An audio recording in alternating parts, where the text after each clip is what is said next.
Hey, what's up, YouTube? Welcome to Playpen Live. May have some audio stuff tonight because, whoa, what'd I do wrong there? Hold on. What is going on? My setup. What is going on? Is it maybe it might be resetting up the blue snowball, which it doesn't have to, but because I'm using it tonight. But I am curious to see if this sound is okay. There is a fan going on in the background, so if you're hearing that, if it gets annoying, I'll just shut it off. Well, let's open up the live chat here. And view on which page. And let's make sure. There we go. I had to mute that sucker. Don't need this. Where's the... Oops. Webcam controller.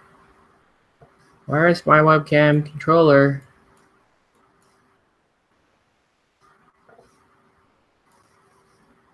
Uh-oh. Whole thing is locking up now. I wonder what's going on.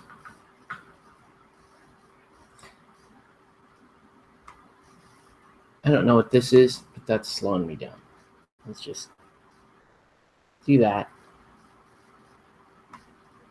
See if I can get webcam controller to pop up. Please. Working. Hold on. So reopen that. Sorry about the almost consistent.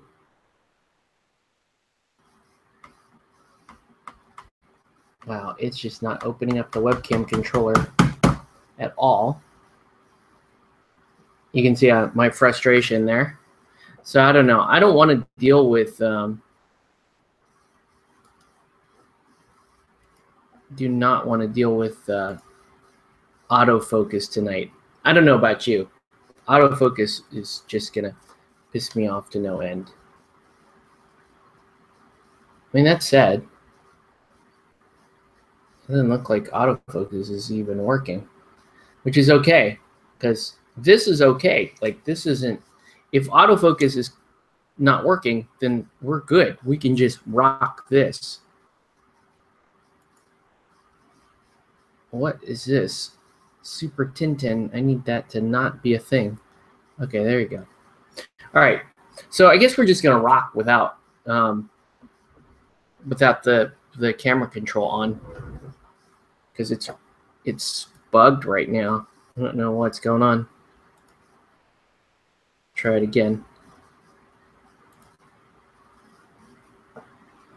I wonder why. What if I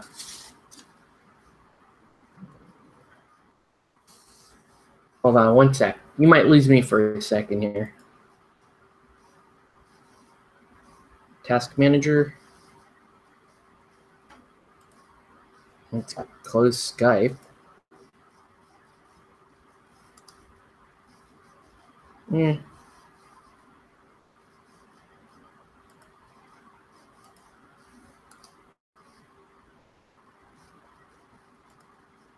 Just quit.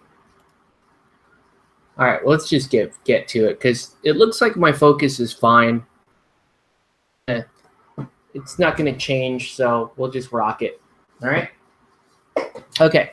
So I've been working on for Batman, and I have a bunch of just odds and ends that I want to wrap up. So you're going to see on some of these, we're going to be at the tail end of the model, and then on other ones, we're like towards the beginning. I don't know. We're going to finish at least somewhere between 2 and 4 models tonight. And then, you know, anything above that is a bonus. But I'll show you what I'm working on. And this is kind of a cool part because you'll get to see my like shading process here several times with different colors and color blocking and how all that works. Okay. So if you're just joining us, welcome to Play It Painted Live. Let us know what you're painting or what you should be painting. Tonight's topic is these Batman free agents. Okay. So starting from the simpler stuff, I have two of these League of Shadows ninjas. You can see I kind of blocked them out with a yellow, but you can see they've already kind of been pre-highlighted, so they're brighter yellow on the top, and they go down to almost a fiery orange towards the bottom of the model. So we got Seeker and Shadow, and you can see that I kind of given them that yellow and black, the Bruce Lee Game of Death color scheme, or I also like to call it the Wu-Tang Clan color scheme, because Wu-Tang Clan ain't nothing to F with. So I like that quite a bit. We got animated series Harley Quinn, who I need to, it looks like what I'm going to need to do is actually paint a little bit of white around the eyes and let the eyes pop a little bit. Well, painting my Batman. What's up, Wade Colpitts? Welcome to the stream. So I got to work on her a little bit. You can see here's a dead shot. I'm calling him Sweatshot because he looks like he's just wearing a tracksuit. Super funny. But he's, you know, you can see him coming along. And then you got Calendar Man. I just barely started the color blocking, but I got to do skin. I got to do undershirt. I got to do a bunch of stuff on him. And then ones that I really haven't done any work all really is got Copperhead. Her teeth are a little too prominent right now. I'm going to have to trim those down a little bit. But you can see, like you can kind of see that she's got her fangs in there. And then I'm working on a Killer Frost. But this Killer Frost is going to be different. She's not going to have the purple skin. She's going to be a little more like human looking, but like frostbitten skin. So for those of you who are familiar with the work I did with the Malifaux Silent Ones and Ice Dancers, I'm going for that look. And then finally Black Manta. There's almost nothing done on him, but he's a perfect subject to show you what the shading is like, okay? So I got a lot of miniatures in process at the same time, and they're in various stages of painting. And we're just going to, so tonight the plan is just to kind of cruise through, you know, one or more. Let's see how many we get finished. And just kind of take it from there, okay? So that's the plan for tonight. Let's see how far we go. I'm open to whatever topics you guys want to talk about. Or, you know, as per usual, if in the absence of a topic, you may hear me just ramble about random stuff. Because that's what you sign up for when you pop into this feed. You never know. What am I going to be mad about now? What am I going to complain about now, right? Anyway, so I'm going to work on. So I need to do some detail work on Harley Quinn, and I was going to paint a second Harley Quinn at the same time I'm painting this one. The free agent, the other free agent one with the baseball bat. I don't know. Is she the Origins one? I forget. But that I originally had some plans of doing that, but I did not break her out in time, and I wanted to get this 40-point model animated series done because I think she is fantastic. I mean, you look at the rules for this model for Batman, and I'm surprised that more people aren't raving about how good this model is. Oh my gosh, this is such a tight squeeze here. that I may have to do this out of frame. I'm already sort of out of frame, but I'm talking out of frame here, because that's just wild. I'm going to take her all the way down here. You can come with me, or try to. Yeah. So I gotta tack around the eyeballs here. Otherwise, you don't really see the eyes of Harley Quinn.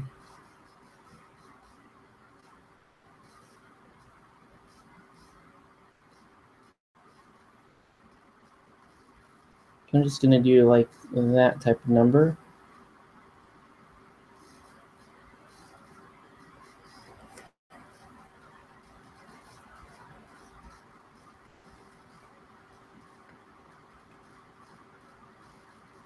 But yeah, this is, wow.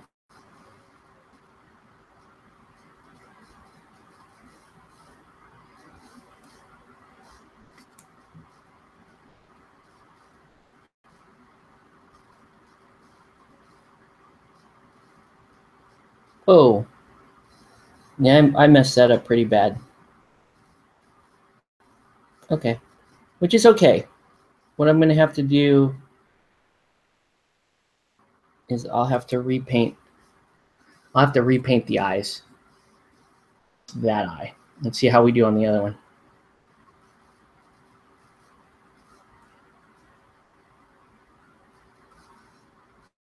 It's one of those things where I think the model looks cool in real life. It looks adequate, but I see it on camera, I see pictures of it, and I don't like it. The eyes need to be more prominent. And I want people to know that her eyes are there and that she's doing some sort of flirtatious look at you.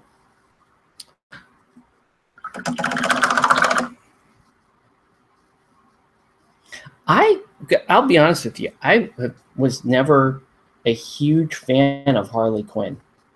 And I know that's going to shock and maybe even upset a couple of viewers, but I don't know. I mean, she's okay. She's an okay character. I love the aesthetic. Absolutely love the aesthetic. I just don't think that, I don't know. And forgive me here. I really haven't read that much Batman. But I don't find her personally to be any more interesting than, say, Poison Ivy or Catwoman, or, you know, those characters to me are a little more interesting. They're, especially Catwoman to me seems a little more, she seems a little more well-rounded, a little more developed as a character. But what do I know? I mean, I recognize that there's a huge fandom behind Harley Quinn, and a lot of my friends are huge Harley Quinn fans. The ones that follow the comic books are huge Harley Quinn fans. So I'm not trying to knock them. I just, you know, for me, she's cool, but she's not the end-all be-all. Is Margot Robbie the end-all be-all? Yes. Yes, Margot Robbie, for me, is. But not necessarily Harley Quinn. I think she, aesthetically as Harley Quinn, I was quite happy about. But I don't know. I just like Margot Robbie, so.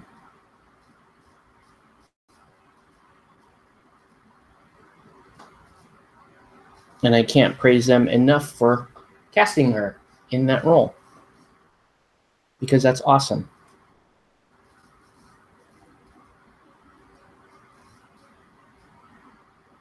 Okay.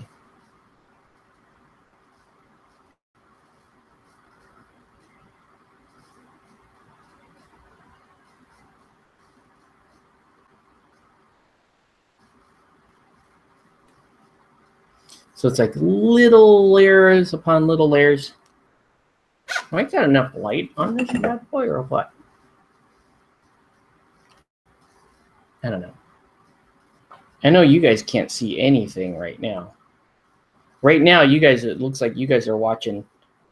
Well, you guys probably feel like you're watching Game of Thrones with how poorly lit this whole thing is.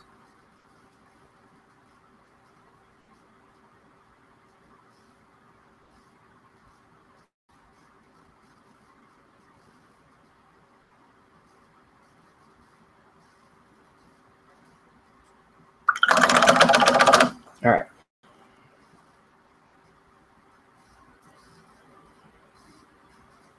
So now, I'm just going to do a little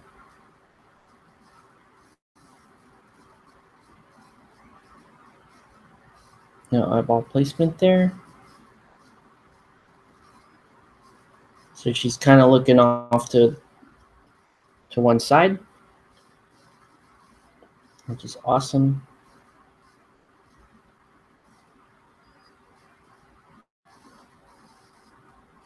I can redraw the kind of mask that she's got over her eyes.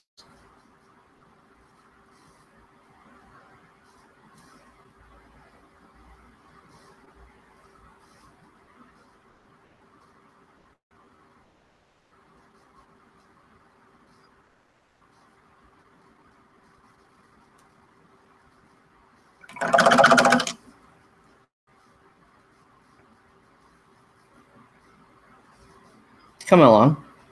This is the kind of detail work stuff that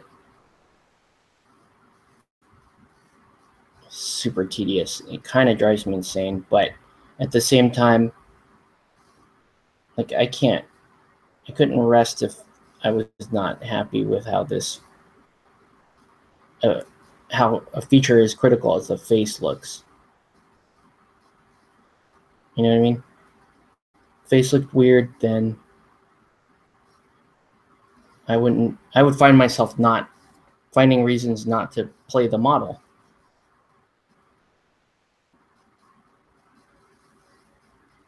And quite frankly, I love this model. It's awesome. That's not bad. That's not bad.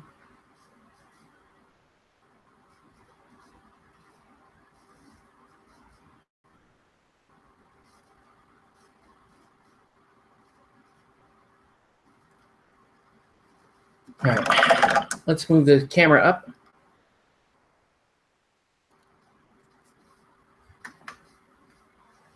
A little more towards the light here, so we can see. So now you can, at least, while I can't actually control the camera to focus in, you can actually see though that there are, she now has distinct eyes inside her little Harley mask thing. That she has like eyes, and then she has the Harley kind of, what do you want to call it, the little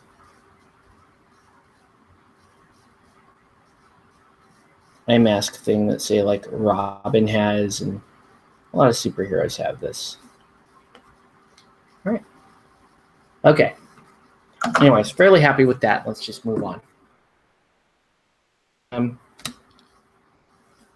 Let's finish color blocking Calendar Man here. And I have to do his skin too. So we'll do that. We'll get him all lined up. I mean, he's mostly done. We just got to get like the white undershirt here.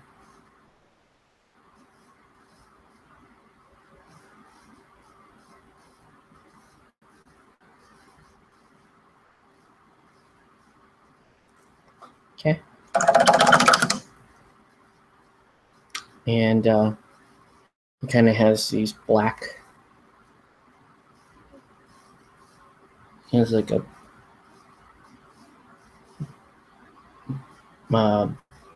like black bordering running down his. I guess this is an inmate suit.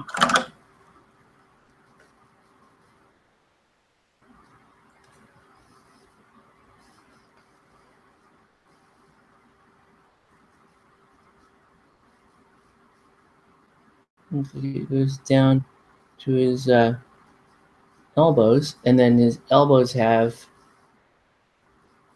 they're like weird black pad on it, and then he has a couple of wrist. I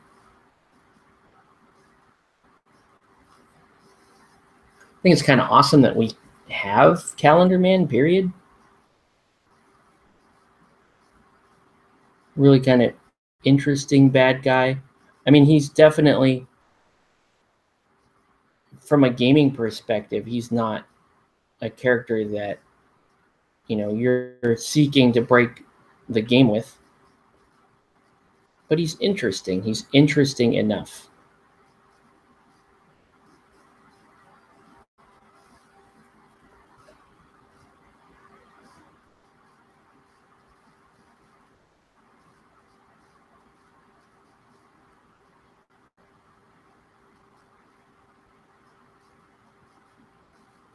I just can't believe how much Batman. Have you ever been tempted to get back into the grimdark? Oh no. This is someone who knows me, isn't it? Are we talking, you're talking the grim darkness of the far, far future? Where there's only war? Is that what you're referring to, sir?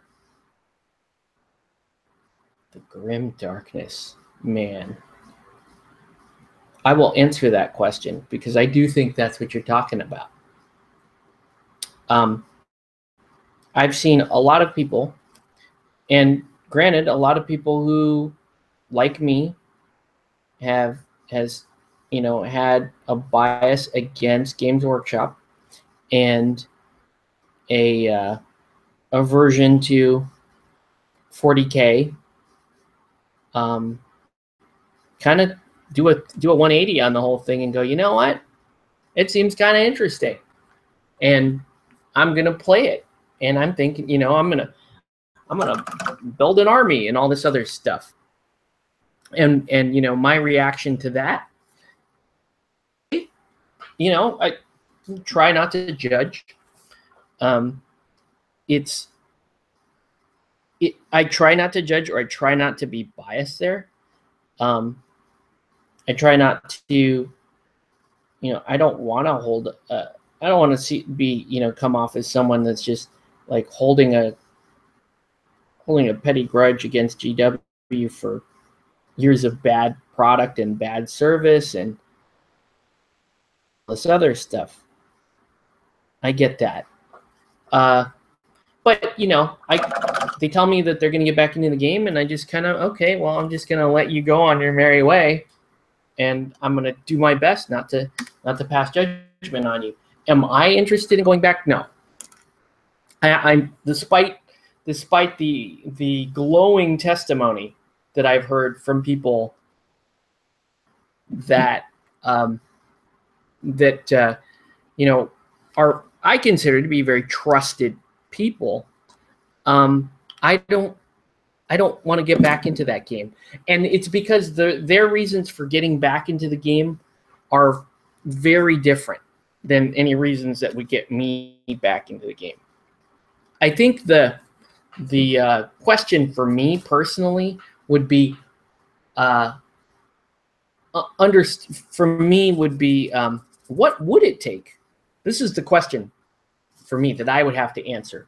What would it take to get me back into 40K? And I don't have a good answer there. Okay, because let's go. I'll get into why I'm not interested in 40K. And before I launch into this stuff, I want to I want to make the distinction that this is a list of reasons why I won't go back into 40K. This isn't a list of reasons why I hate 40K or why I hate GW or anything like that. This is reasons why I just cannot in the game anymore. So let's just give you a little bit of history and then we'll get into it. Okay, so for those of you who don't know, let me read your comment real quick. I had seen the same thing happen from Stalwarts Against It, hating the game and now replaying it. I had a look, but it seems way too simple and way too many D6s. Okay, and I think that's, I don't know. I mean, from the outside, I see the same thing. Maybe not quite the same in the same manner, but I can at least acknowledge where you're coming from. So anyways, so to understand why I'm not interested in getting back into 40K, it might be worth taking the trip down memory lane and looking at my whole history with GW and why I left to begin with. Okay, so miniature gaming in 1990,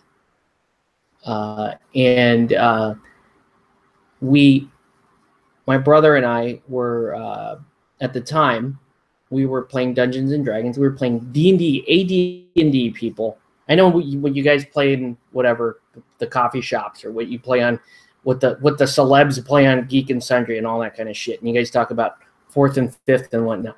Well, I played D&D when it was just D&D. There was just AD&D. All right, that's it. Well, there was D&D, and then there's what I played, which was Advanced Dungeons and Dragons. So I played AD&D, and we played. And there was a book called Oriental Adventures that I loved.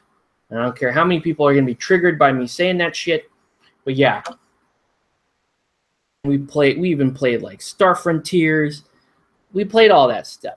And we loved art around our games, and we were like the people that used miniatures in our D&D games. And I know that's super commonplace these days for D&D, but back when we played it, not many people did that. Not many people playing D&D used miniatures, and I know you guys saw Stranger Things and all that, and they have the miniatures and all that stuff. But it's been my experience back in the early 90s that most of the other D&D groups that I was aware of and or gaming with didn't use miniatures. They didn't use them. They didn't, because people didn't buy enough miniatures back then to kind of justify using them.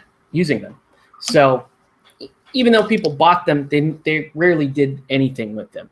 And but we owned a large contingent of Ral Partha miniatures, Grenadier miniatures, and we were kind of artistic by nature, my brother especially. And so we painted them, and it was really, really enjoyable to paint these miniatures and, to look at the magazines that had pulls of miniatures. So we did all that. We got into painting, and then one day we stumbled across Games Workshop models. And holy shit, back in those days, the Games Workshop, what they were able to do with models and their aesthetic was so off the charts and just so unlike anything you've ever seen before that we were instantly drawn in. Like, what the hell? We would see pictures of Space Marines and stuff, and we're like, wow, that, they remind us of stormtroopers, but they're so much more interesting. We would look at, I really liked this aesthetic that seemed to be called Eldar. Like, what is an Eldar, right? And I'm like, this is an Eldar warlock. I really instantly kind of got into that Eldar warlock, and for those of you who have been around for a while, will probably recall the one that's just kind of standing there with its sword, kind of, the sword off to one side with the top of the blade down, and it's just kind of holding the sword off to one side and just kind of standing flatly. One of my favorite miniatures of all time. Still, like, that was the single miniature that really drew me into Games Workshop and that whole universe, right? So we started buying those miniatures and painting them, and we bought a Warhammer 40K compilation and a Warhammer 40K compendium, and we bought both of the Chaos books, and we started to buy more things, like started to buy squats, and we started to buy Imperial Guardsmen. We played, so we were playing with Rogue Edition rules, and then shortly after, a couple years after we started playing, well, more like a year, I guess.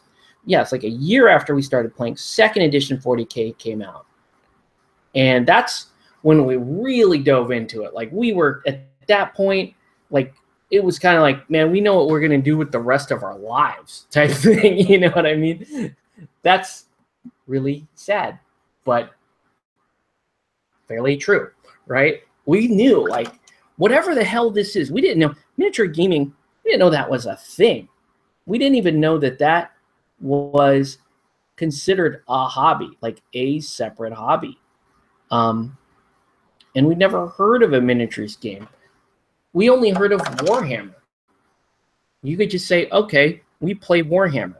There was also Fantasy Warriors. There was that set, the Grenadier set, that looked really cool, but there was no like overt rule set, and there wasn't, at the time, there wasn't a like one all-inclusive, hey, we're going to supply miniatures for you, and we're going to do rules for you, and it's going to be a thing where you go out in public and do it, right? Up until then, the only thing I knew about miniatures games was that old, like, war veterans would paint tiny men and set them up in their garage and then argue about the historical accuracy.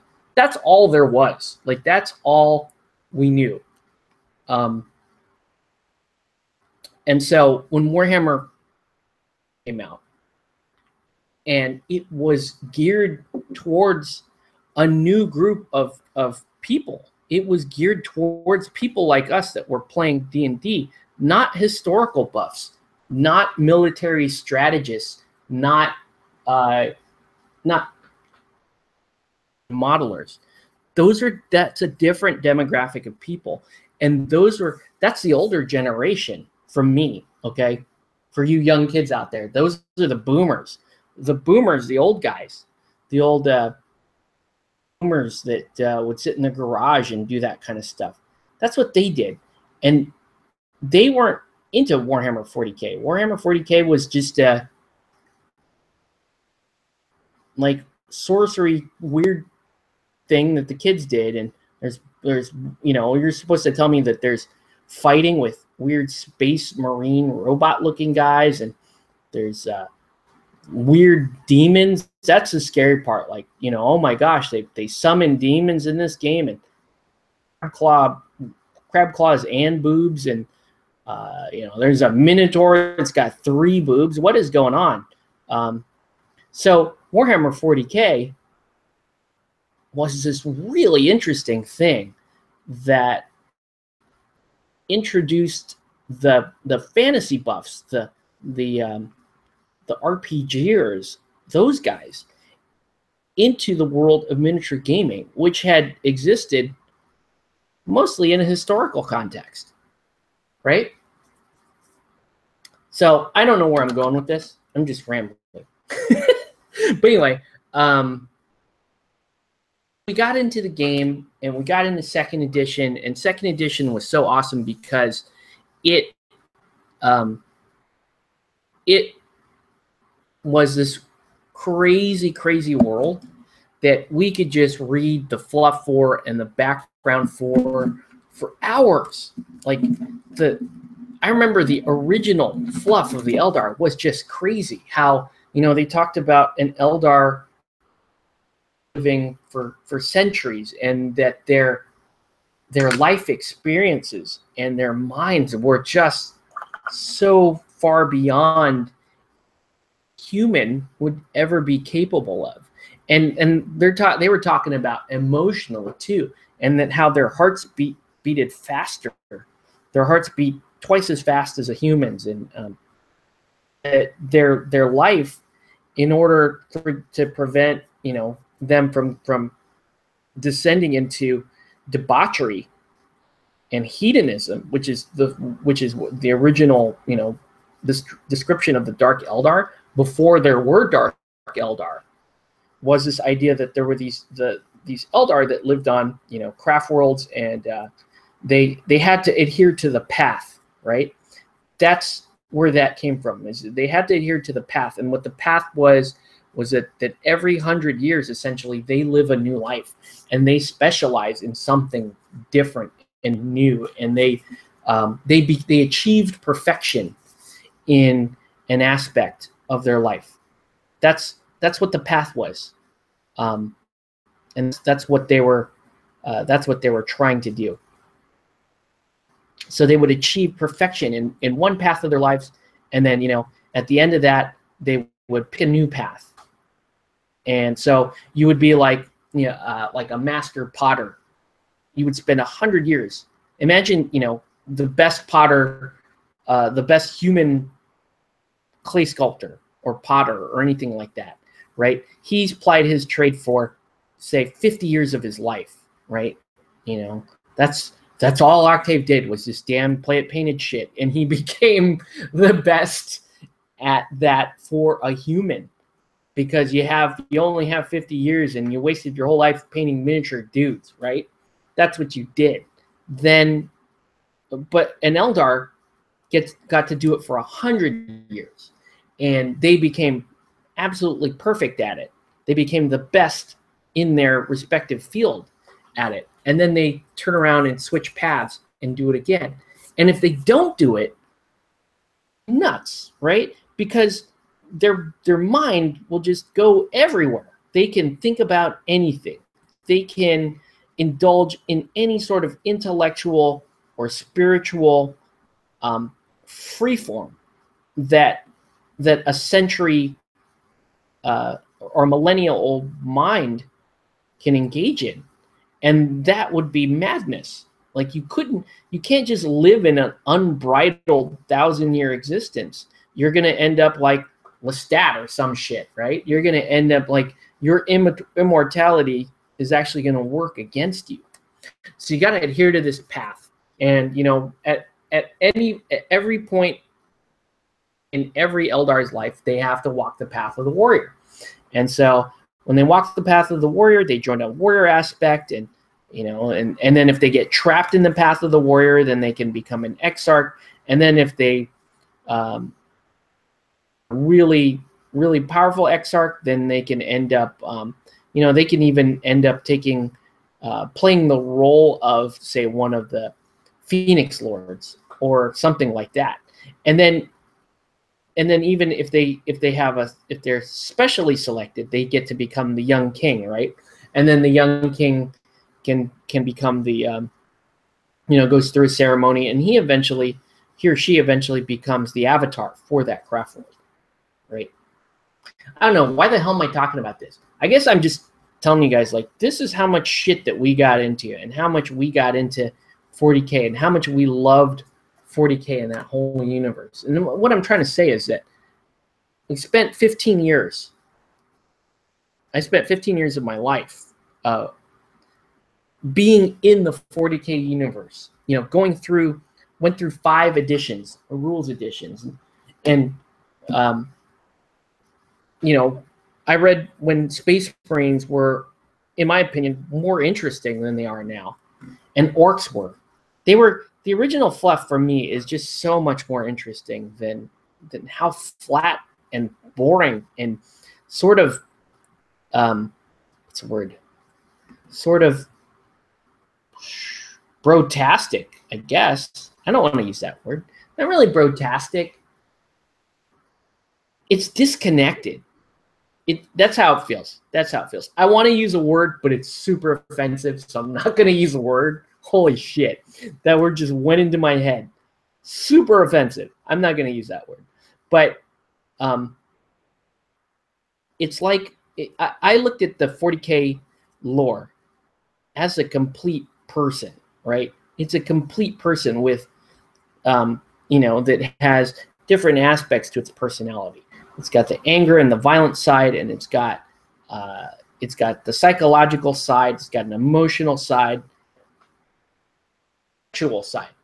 To give you an example, so imagine that, the 40K fluff, including all of these things, in when the game became more mainstream, and the game started, and they wanted to market the game to a younger audience, because frankly, when 40K first came out, like a lot of the stuff that is fetishized today, comic books, heavy metal, all that stuff, video games, all that stuff was originally geared towards a young adult audience. And when young adult was used back in the 70s and the 80s, they were talking 19 to 24.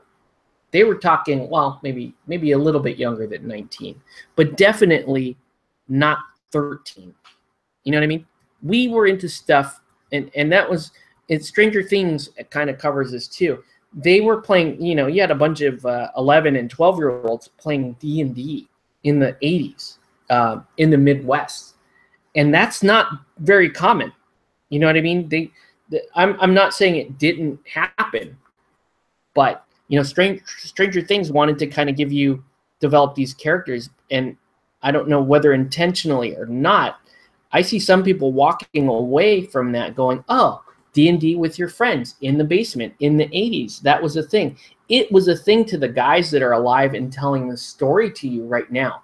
The guys that are writing Stranger Things and putting it up on the screen for you to watch are describing their normal in the 80s, which was not normal, okay? And that's a different thing to understand than in today's world where, being 11 years old and playing a video game is normal.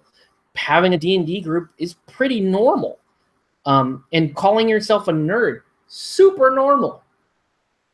Like, I see memes about that kind of stuff that people post, like, you're not a nerd because, you weren't made fun of and all that stuff. And yeah, okay, it's kind of elitist in one regard, but it's kind of true. Like, you kind of don't.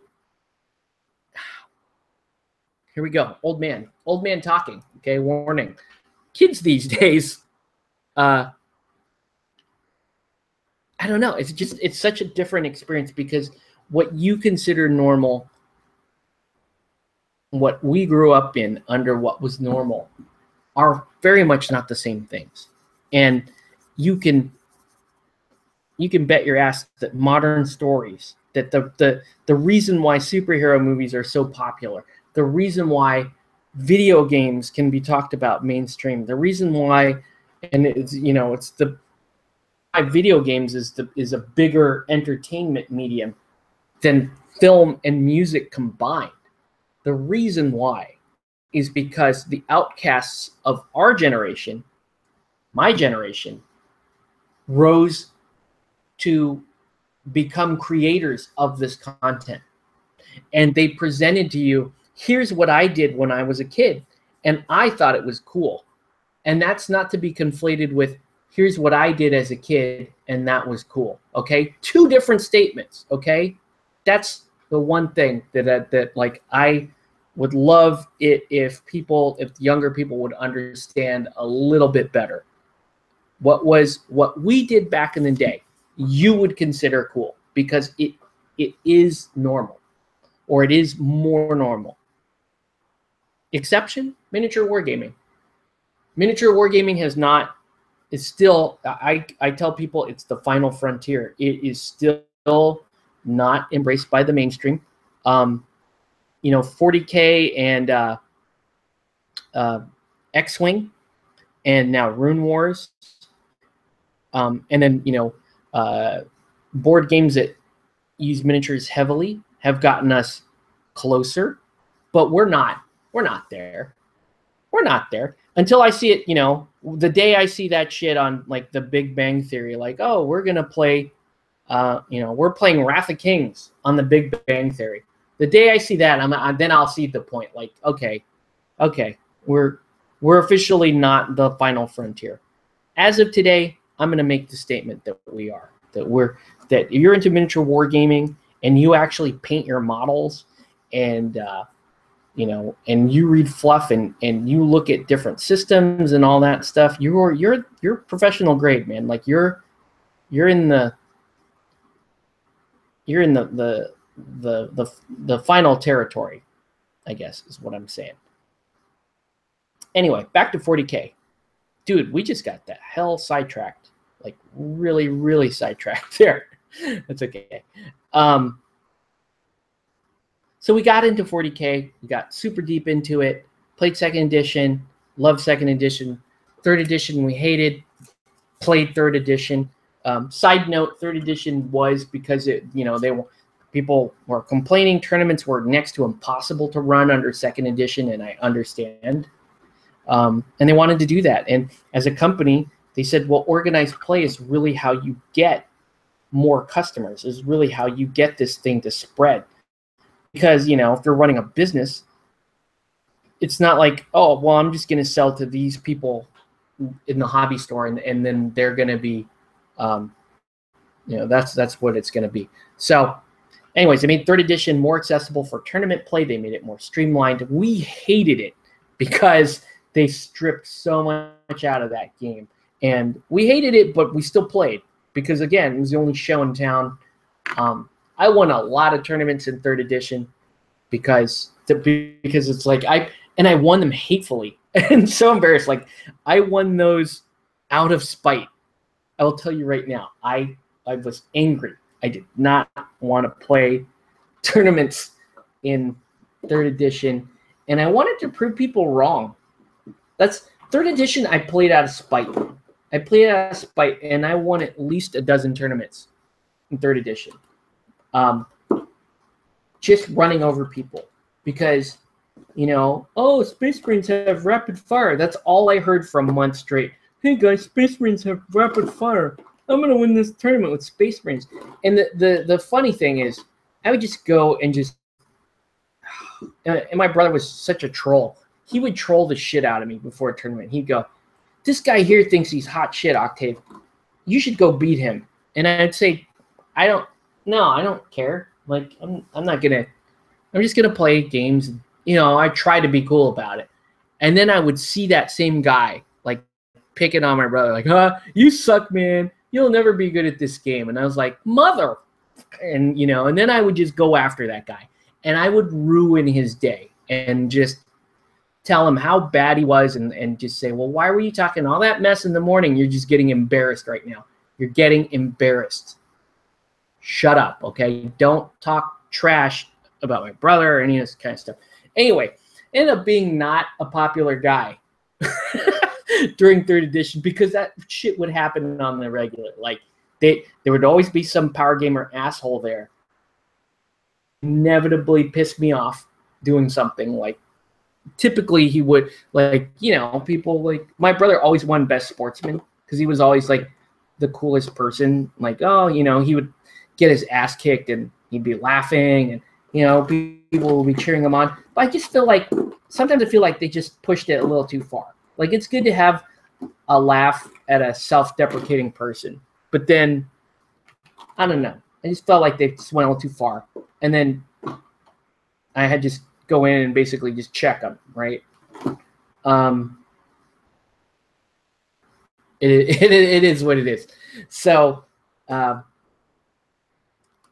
yeah, anyway, I'm completely sidetracked. And the reason why I will tell you right now, I'm looking for ink right now. I'm looking for my yellow ink. So I'm just rambling wildly as I do that. So we continued through 40K. Fourth edition came out, and that's when I really started to like the game again because they started to bring back some of the complexity and some of that stuff. But again, fourth edition had you now had a gaming system that was built on the backs of tournament play. It was built on the backs of you know, it was built on the backs of that, and it was designed for organized play. So I played 4th edition, and I tried to dial back the power gaming side of me.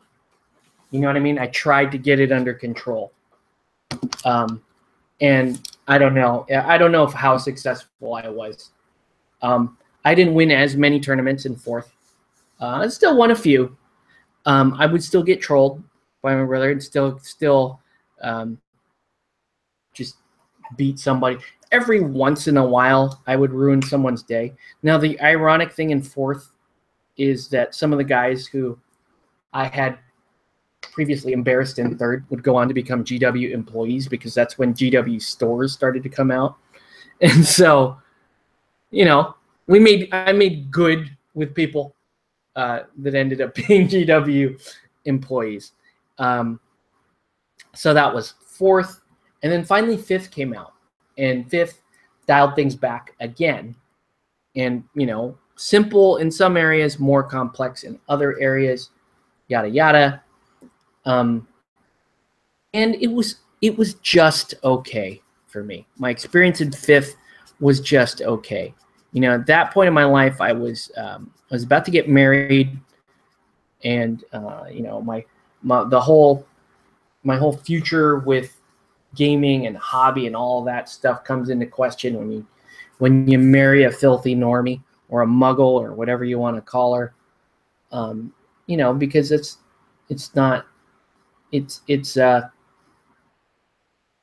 ask for a normie to not understand, like, I'm going to do this activity and it's going to take me away from you for hours and even days, even whole weekends at a time, when I'm doing this at conventions and I'm doing all this other kind of stuff. And so, and, you know, to put the icing on top there, in the case of 40K, cost me hundreds, if not thousands of dollars. Okay, so I have this stupidly expensive time sink that I'm going to expect you to accept as part of your life with me. So there was that. And finally, when we were playing 5th edition, we were playing a game, and I think it was Orcs versus Blood Angels. Yeah, we were playing a game of Orcs versus Blood Angels. And we fielded our lists, and we looked across the table, and we knew how many dice was going to be rolled against how many other guys' dice, and we knew what the odds were, because you could work that out so quickly in your head with a simple D6 system. And, you know, and so we started to play. This is our last game I'm describing. So we started to play, and we started to discuss other things. We started to discuss video games we were interested in, started to discuss other stuff, and in between we're rolling dice and moving miniatures. And there's no actual conversation going on about the game, because we know that, you know, we know the Truck Boys are going to go this way. We know that Death Company are going to go this way. We know which weapons are going to be fired.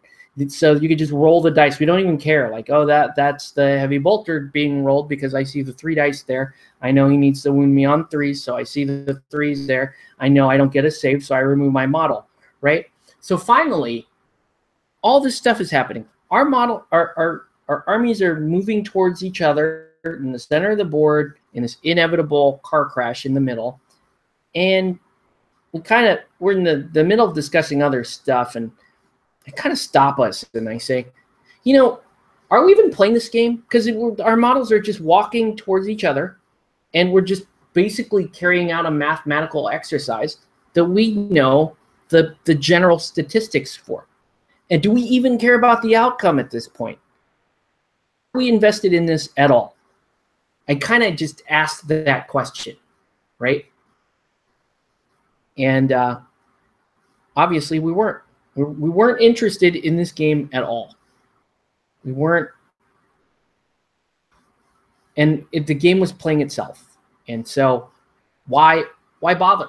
What was, like, what insights were going to happen? What entertaining moment is going to happen on that field that would compare with me killing Abaddon with digital lasers that I did, a move I did in second edition?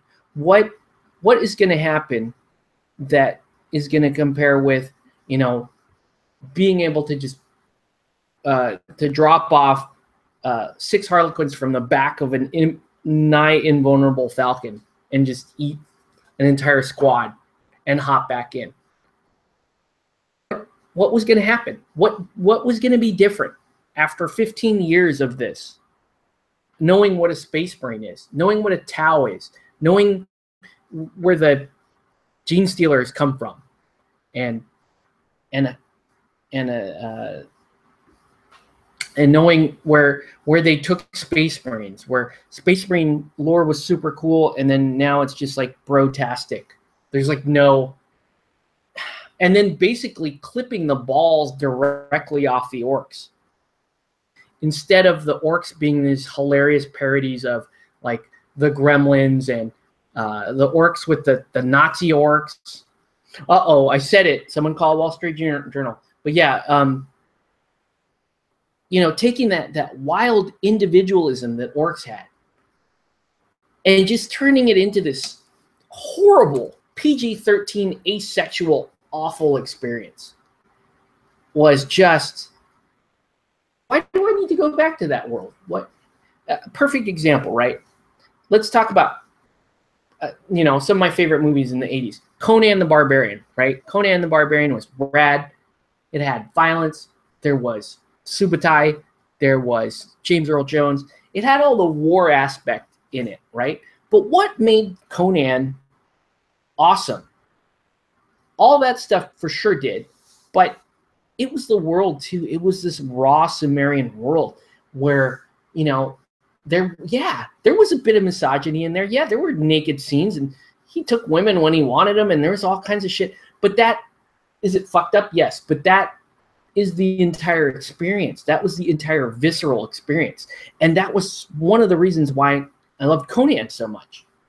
And if you just took Conan and you just stripped it down to where, okay, I just want to see epic fights, and we can have a guy's head roll off and all this other stuff, and you'd be cool, he'll be swinging this big sword, but there's none of that Sumerian shit going on. There's none of that, I'm going to have sex with this witch until she starts turning into a demon and then throw her into a freaking fire in the middle of it. We're not going to have that. And people wonder why, Conan the Destroyer was just not, it was just a flat movie. It went from R-rated, raw shit, just,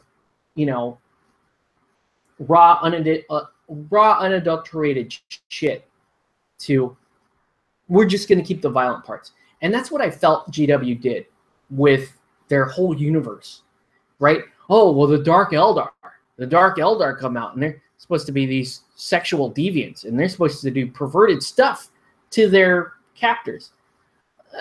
Okay, but what do you see? Well, look at the models. What do you see there? I see, like, basically rip-off fat Flash Gordon enemies. I don't see, they had the third boobs on the minutes to Slaanesh and all that stuff, but look at it now. Look at how neutered that stuff is. There's nothing, to me, believable about the 40K universe because of that stupid slogan, in the grim darkness of the far future, there's only war. Yeah, motherfucker, there's only war, but who cares? If that's really all there is, there's nothing interesting about, oh, well, the galaxy might get swallowed up by the Tyranids this time. Oh, the Necrons might come back and defeat the who gives a shit? Honestly, who gives a shit? Because it's just, if all it is a stupid fist fight, which is what they've done with the universe. It's just, they just turned it into a stupid fist fight between two 13-year-old boys that both think they're Eminem and Batman put together. That's the kind of there's no rounded nature to it. There's no grit to it. It doesn't matter how violent you make it. And that's why PG-13 horror movies suck so bad, is because they don't cover, they just don't cover that shit. They don't. Like PG-13 horror movie. Oh, look, there's a shower scene. Is there a shower scene? No, there's not. No, there's not going to be, because it's fucking PG-13 horror movie. That's why, because they clipped the balls off of it. There's no. It's stupid. Like, oh, I came for the violence, and that's all you're going to get. Okay, and what makes these things cool have that extra edge of believability to it. I want to believe that we are living in the grim darkness of the far future. And why are there billions of humans on these hive worlds? How is that happening, right? People have to be having sex, right? And why are these people having all this sex? Because, you know, essentially they turn the fluff into this hardcore gothic, okay, we're going to worship the machine spirit. We're going to worship the emperor. There's going to be, it's basically church and little sadomasochist, little weird imp things flying around. You got, you know, Sisters Repentia. That's slightly S&M. But do you not know how societies work? Like, there has to be some enjoyment. There has to be, you can't just say there is only war. That's stupid, man. There's no, I don't know. That's my problem. That's why I can't get back into 40K, because I have been essentially disillusioned by the whole, you know, let's turn this into a Bro Scouts game. I don't know. It's not even the mechanics. And the aesthetics are cool. They are, you know, it's really cool to have, you know, still love the Eldar aesthetic. But the problem I have there is that the aesthetic really hasn't changed. I know what a Space Marine looks like. I know. And because there's no other dimension other than war, only war, then nothing will change. It doesn't, nothing matters. It's just war. So what? Do I even care what happens to humanity at that point? I don't know. See, this is what you get on my show. This is what you get. But yeah. Okay. A way to mitigate this is make your own story for your dudes. Yeah, it's true. And, you know, I tried to read some of the fluff. I had Death Guard fluff. I bought a 40K book back in the day. And I tried to read it. And honestly, if I... Man, I'm going to be in trouble with a bunch of people. Okay. But anyways, He-Man novel to me, it reads like a gay romance novel to me. I'm sorry. I tried to read the Space Marine fluff. It reads like a gay Harlequin romance novel to me for some reason. The brothers are only concerned about their purity and, you know, how to preserve their seed and how to avoid corruption. It's very Catholic altar boy. I don't know. Well, not again. Let me just apologize, okay? I don't mean to offend people that genuinely enjoy the 40K universe. I know a lot of people that watch the feed are, you know, big fans of the 40K universe. I was a huge fan of the 40K universe. And but I got to be honest, when you ask me a question and why I can't get back into that stuff. I don't know. But I might have ruined some people that go in that read like the Space Marine novels. The Space Marine novels and their fluff in particular. And I know I joked about it on this show many times. Like, okay, the Space Marine guys are literally oiled up buff dudes trying not to spill their seed while they power fist each other. And I've said that phrase many times. And it is true. And I've said it to people that are hardcore Space Marine fans. And they can't deny me. They're like, okay, yeah, that's you are stating fact. But it's you know, I've twisted it to a degree, but I'm still stating fact. There's still that is still a correct way of saying, an accurate thing that I'm saying. I'm not telling anyone any lies. I'm just presenting it that way. Anyway, I'm sorry if I've ruined. See, this is what happens with me. I don't know if I told you guys this, but there's a guy at my work who's like, he's a younger guy. He's into the whole nerd culture thing, and he likes Walking Dead, and we've been talking about Game of Thrones, and he always talks about superhero movies when they're coming out. Reason, could be my my status of seniority or whatever in the company, or that I oversee part of his particular function.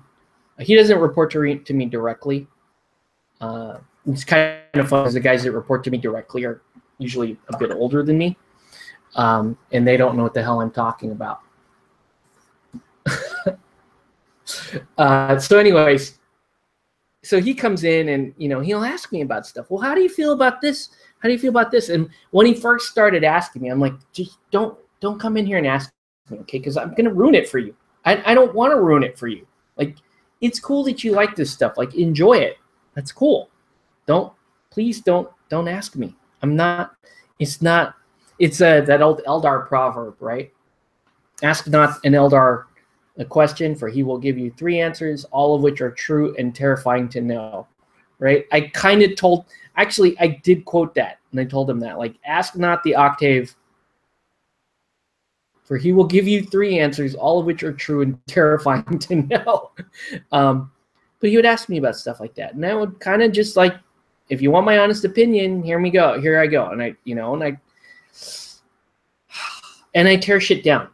That's because I'm a cynical asshole, I guess, and I do that, right? People who know me in real life know I do that kind of shit, and I'm particularly proud of it. I will say that I do derive a little bit of satisfaction out of it, and that's kind of sad, right? It's kind of sick, but I'm being honest. I present it this way, and people are like, oh man, that's fucked up, but it's kind of true. But anyways, I kind of like ruined his life on it, because he can't. He was a Ghostbusters fan. He's still a huge Ghostbusters fan, right? And I just, like the plague, I tried to avoid talking Ghostbusters with him, because he's like, can we talk Ghostbusters? I'm so hyped about this, and Ghostbusters is going to come out, and Ghostbusters, it's so good. Oh my God, Ghostbusters, you guys. And I was like, okay. And then, and I just bite my tongue. Like, I don't say anything. And then, he just wants to corner me. Like, can you just please tell me? Because I told him, you tell him some stuff. Like, okay, here's my take on this movie. Okay, it's not as good as everyone says, and here's why. Right? And if it's a fandom that you're not actively invested in, you're not emotionally invested in, then you're much more likely to be able to hear what I'm saying. Actually, yeah, you make a good point, right? That is kind of what it is. And so he got that from me on other stuff, but he really, really wanted to know about Ghostbusters. Okay, and I was not going to talk to him about Ghostbusters, and I had a really good, valid excuse too. My excuse for him was, I'm not interested in Ghostbusters. I'm not going to watch it. Therefore, I'm not going to give you comment. I'm not going to give you any comments about it, because that's not fair. I'm sorry to other viewers. Yeah, right. I know. I'm gonna apologize. I don't know. Sometimes, like I occasionally have some younger viewers tuning in, and occasionally some younger female viewers tuning in. And if you are, we're sorry. But anyway, he tried to corner me on the Ghostbusters thing, and finally, I kind of told him why I couldn't watch it. Like, I didn't tell him about the movie, but I told him, like, I can't watch this franchise because they're not, in my opinion, they're not going to cover what made Ghostbusters great. And I went into that with him, and I said, here's what makes Ghostbusters great. and we covered that. And he heard that, and he's like, okay, that is what makes Ghostbusters great, right? You did, Tori. Sorry about stumbling into a rant. So I told him that, and so he was on board, but he wanted to know more. It's like Starship Troopers. Do you want to know more? Like he kept clicking the damn button. He wanted to know more. So it's like, okay. He's like, I don't agree with your assessment, but I do want to know more, and I do value your opinion. So he pressed on, right? Shouldn't have pressed on. So we kept, as the months towards the film coming out continued, I continued to give my honest critique or my honest opinion of what I think they're missing and what I think they're doing wrong. Yeah, we all hope this is the tail end of the rant. But anyways, well, I'll just get to the end of it. So towards the end of it, he actually saw that and realized that even despite him being a huge Ghostbuster fan, he still had to agree with me, and he unfortunately came to the conclusion that the new Ghostbusters reboot was not very good. And in doing so, that's where he's like, you kind of ruined my life now, because I can't really enjoy that, and I wanted to.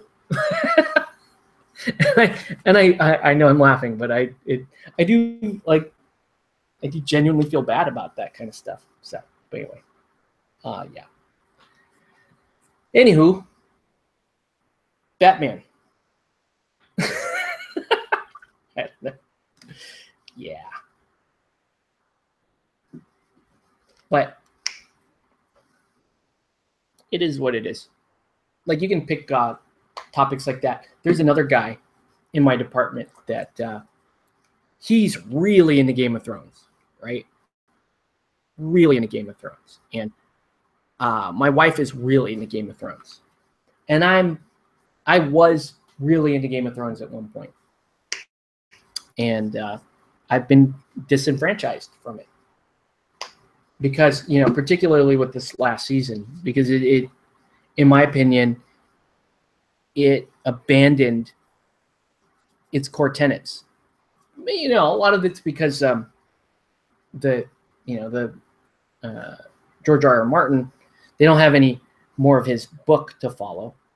That's part of it. But I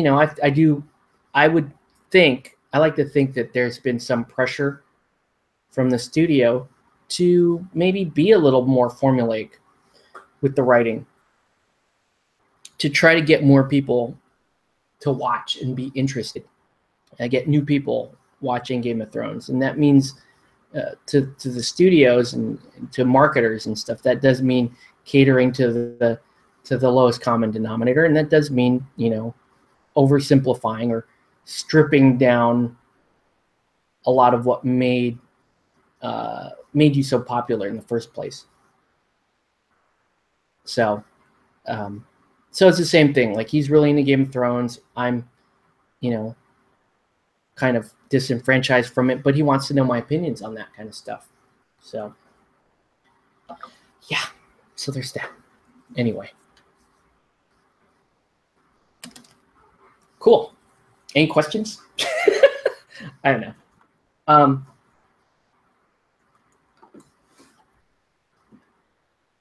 I think the mistake that I make, though, is like when I'm trying to tell people why I don't like something, that it does seem it does come off as inflammatory or even accusatory. Like I'm making a character judgment on people who do like something, and I really don't intend for that. No, it's like I don't know, it's just like the way I talk. Because I make character judgments all the time. I'm not proud of them, but I do. Like, I was going to tell you this today, Cameron. I saw every time, for whatever reason, every time I see a BuzzFeed video on my Facebook timeline, I just who got that on there. Like, I just have this crazy bias against BuzzFeed, so it just kind of drives me insane. But yeah. Okay. So we got that all covered. Anyway. So these guys are coming along. They just got all their like washes on them. Harley's coming along. I need to do a couple of washes on Deadshot here. I need like a black green ink actually. If I can find it.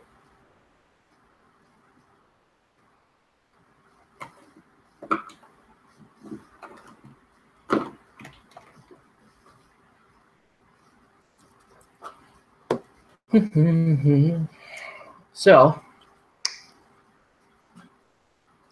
that said, though, I am slightly excited for Game of Thrones coming back on. I'm slightly excited for that. My wife is hugely excited for it. I'm less excited for it. It's cool, you know. We get something to watch, and as long as I keep my effing mouth shut, we can try to enjoy it together. You know, that's a good thing. It's a problem, man. It's like sometimes your dogma is just talking about myself here. Sometimes my stupid dogma is tough to be around.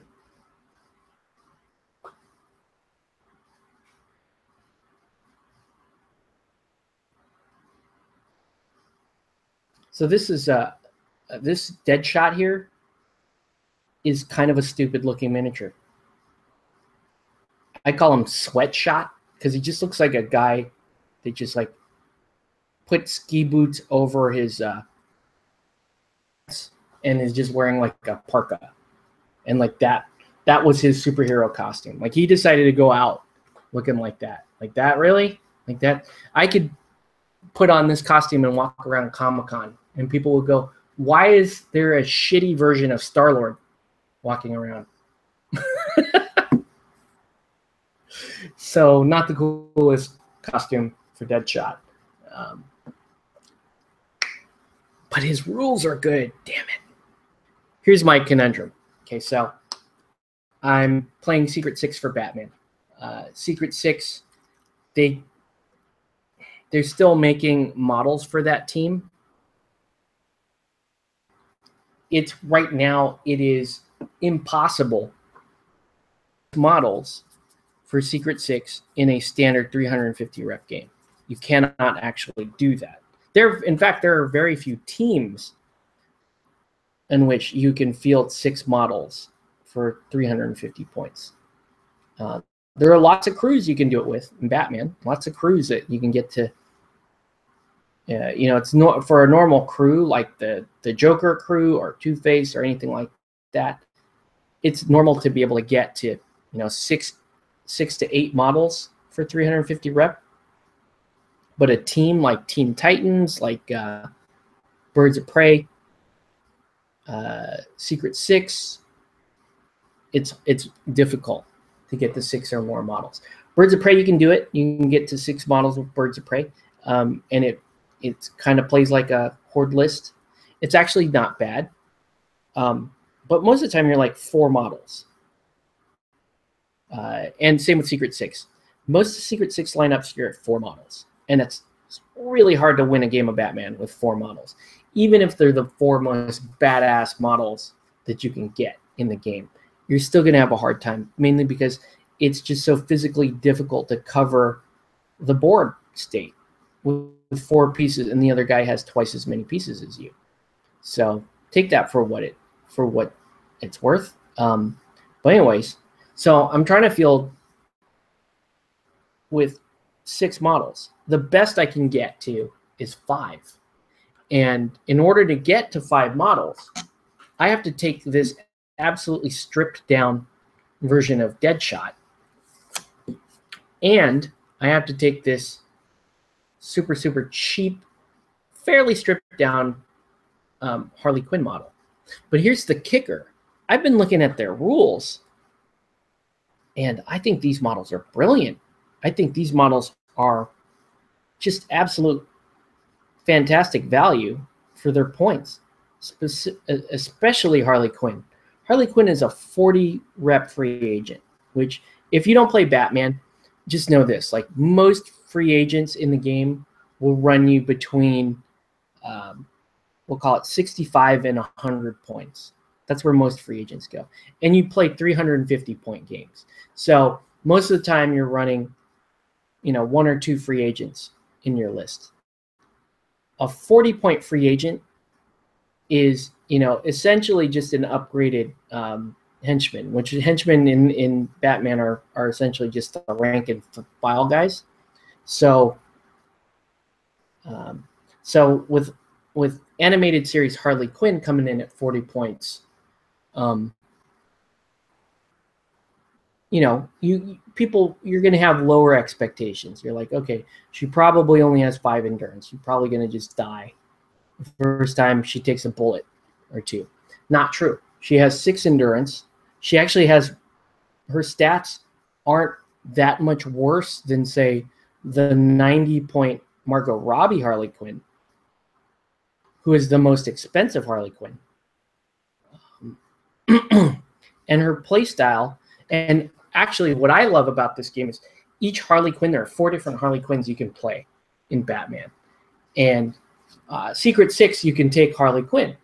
And when you can take Harley Quinn, you have access to any of the 4. You can only take one of the 4 because you can only have one character in your crew or your team named Harley Quinn. So you can only take one of the 4. But each of the 4 gives you a really different playstyle. And in particular, this model here, this 40-point Harley Quinn, just gives you something amazing for 40 points. Like, you get a professional level troll at 40 points for Harley Quinn. And it's an incredible support piece that is also really capable of running objectives. So you get this really nice, agile objective runner who, it's not that model, but is so good at debuffing the board state and disrupting the enemy plans that she's worth her weight in gold. 40 points for that model. She's an absolute steal. Cannot wait to try her out. She's even going to buff Strix on this lineup, which is amazing. Like 40 points, and I get to buff another character. So anyway, this guy's just about done. Well, no, I have to paint. He got a freehand like that. He has like that stitching around his skull, like he was lobotomized. I gotta paint that on. Let's put a. I'm gonna put a couple of washes here on Black Manta. And the first wash is gonna be like a navy wash. And when I say wash, I'm actually doing an ink glaze. So I'm going to put this down. And it's just going to look like the wrong color. Okay. But we're going to roll with it. Because this kind of shows you what the technique really is here. We're going to take this.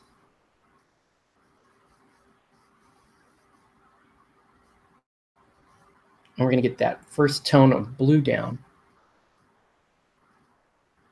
And then we're going to shade this. Eventually, we're going to shade this down to. And in the process, it's going to increase the sheen of the model, and it's going to give us some really cool subtle transitions and good detail.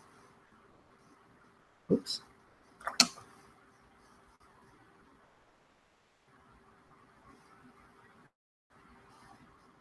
But you have to be really patient with these ink glazes. Like, I've put way too much on here. I don't want it just to pool and puddle.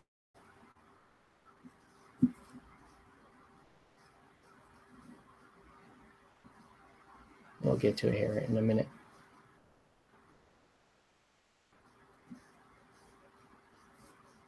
Okay. So just leave that.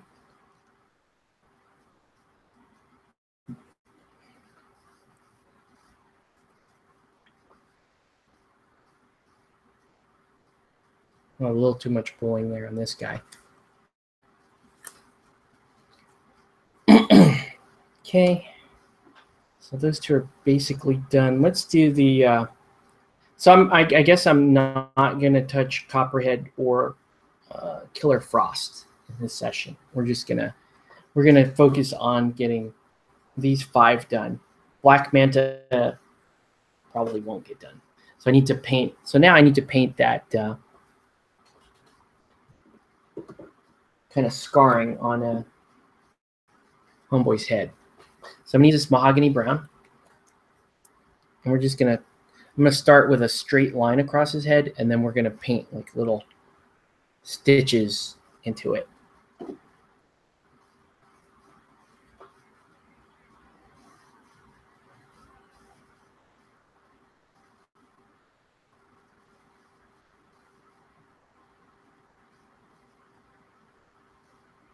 Okay.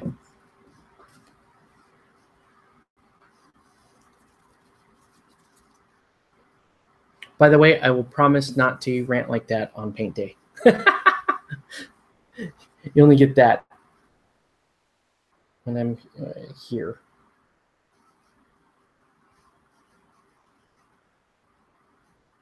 Okay.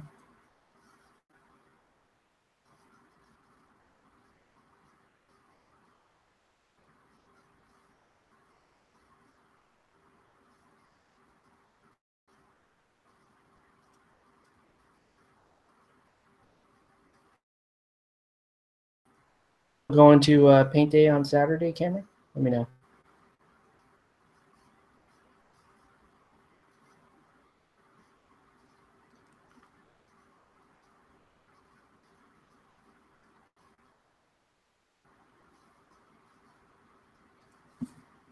There we go.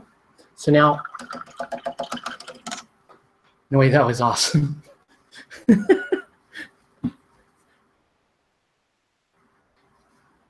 Okay.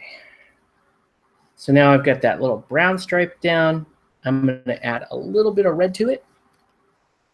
And then we're going to do, right? Let's look at the studio art here. I don't even know what that is. Is that just like, did he just like tattoo calendar dates on his head? Is that what I'm looking at? I'm not sure.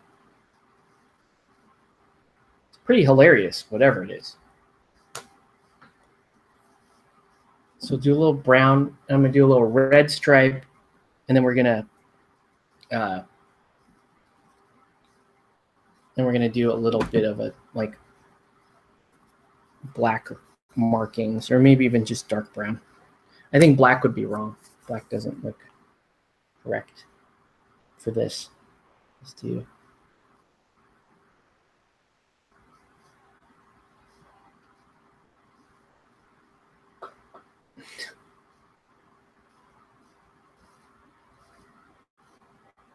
Right.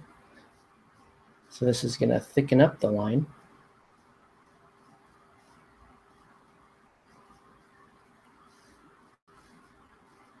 But I cannot, for the life of me, can't tell what that really is on his head.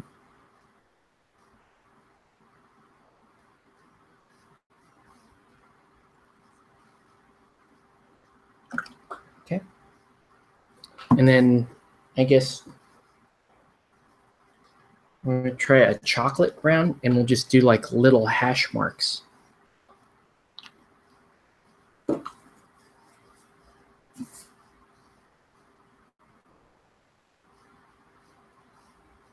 Let's just do that.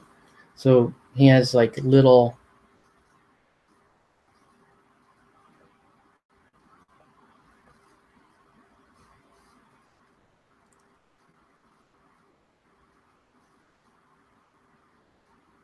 My question with this guy is, why is there so much freehand on this model? He's a 55-point free agent. I think he's awesome. Usually you don't catch a live due to the time difference. Okay. I think I may have a problem. I'm on the last miniature for the July painting challenge. I think I might need more miniatures. Nice. That's a good problem to have, honestly.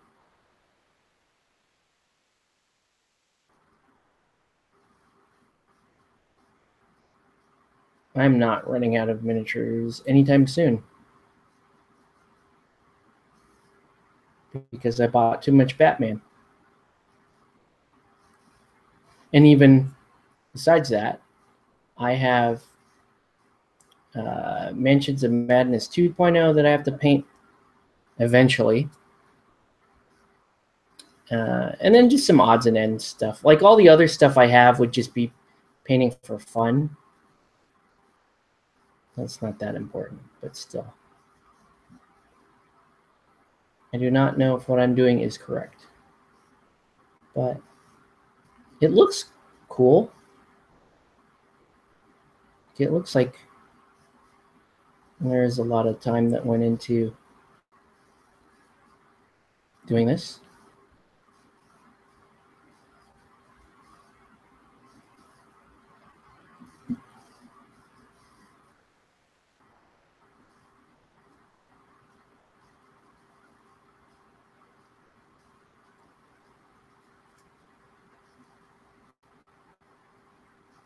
I might order some weird minis off Amazon. Nice.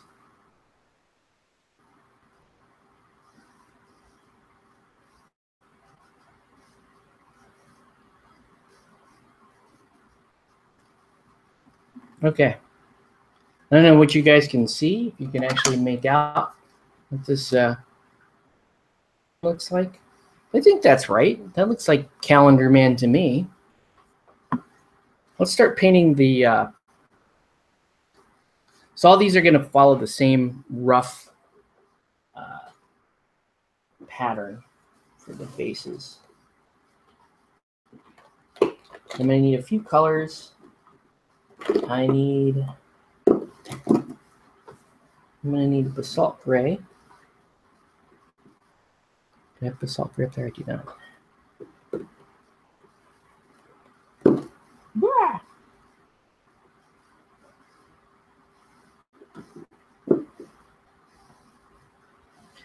Oh, that's a color I should have picked up while I was at Brookhurst, is I knew they had Basalt Gray, and I forgot to buy it. So I'm going to have to remind myself the next time I make it out there. Oily Steel. I never bought that. I think that's Jose's paint.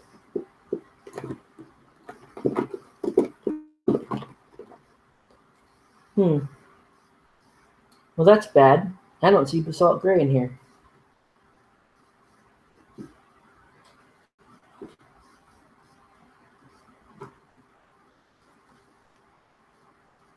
I guess I can use a... Try to keep like a rough equivalent color in another line just in case. So let's see what I got. You get this heavy blue gray. That's not quite the right color. This is correct. Base gray. All right.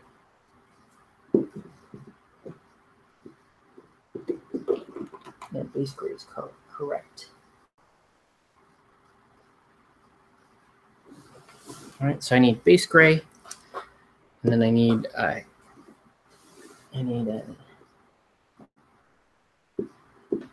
heavy red color, and I think I have a heavy brown color all the way up there. Whoa! Here's a heavy red color, and I already have like a chocolate brown color up there. All right, these are the three colors I typically paint the... Who's Calendar Man? Never seen him in Batman. He is one of the more obscure villains in the Batman universe. He's kind of a ridiculous concept for a villain. It's a guy basically that themes his crimes off of specific calendar dates. You know, like even things like, you know, Jewish lunar calendar day. He'll have a crime that he'll theme off of that. Or Arbor Day.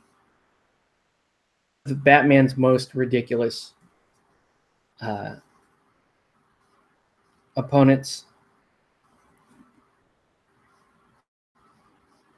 But he is pretty damn cool. I think he was called Calendar King at one point, like in the early days when he first came out. Batman has had some really strange villains. And you've been around as long as he has been. I guess that's to be expected.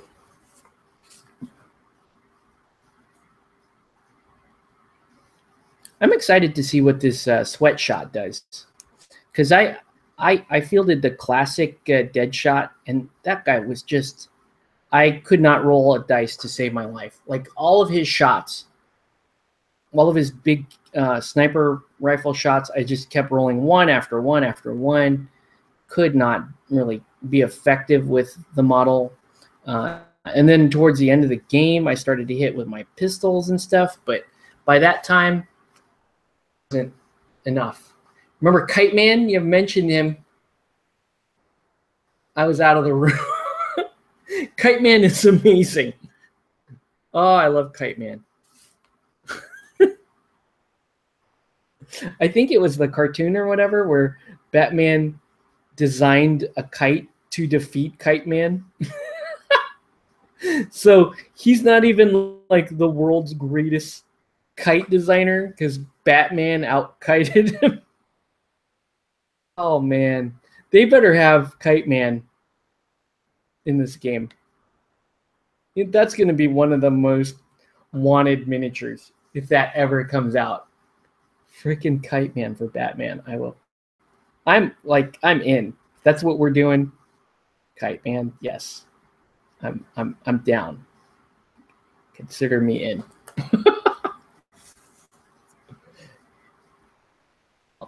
All gray down.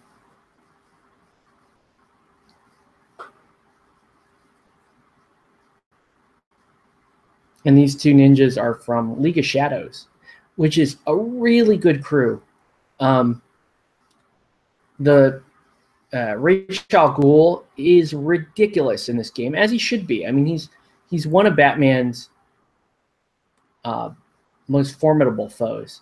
And if you have, we found this out the hard way. Like we were playing, this was one of the crews I bought when we first got into Batman, because I wanted a crew that I could paint up quickly and learn the game with.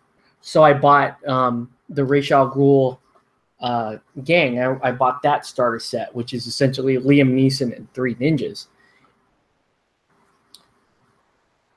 I was playing that for a while, and we found out kind of the hard way. We had Batman come after Ra's al Ghul and try to take him down.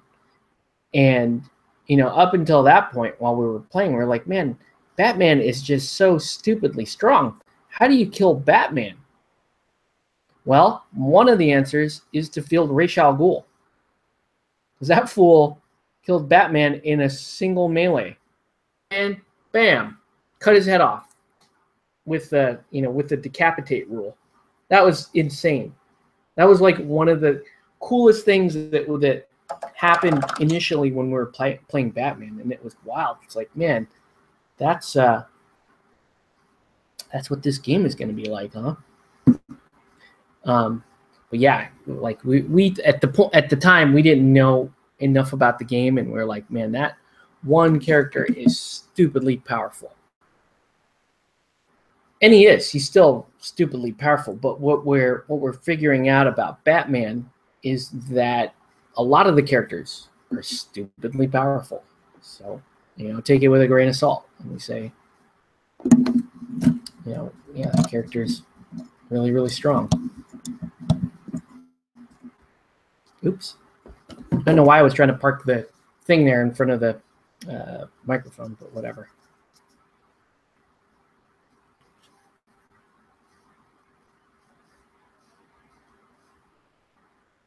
This week has been a little sad for me. I mean, one thing that keeps happening is they're asking me if I'm going to Comic-Con this year, and this is the 1 year where I'm saying no, I'm not going to Comic-Con. And logically, I'm pretty happy with that decision. You know, I don't have the money for it. I got two small kids now. I don't want to leave my wife for a week and take a week off of work and spend, you know, on average, I guess at Comic-Cons, I'm for when you throw in a hotel and food and all that stuff in, I'm probably all in somewhere in the area of, you know, $1,500 to $2,000 for Comic-Con. Like, do I need that in my life?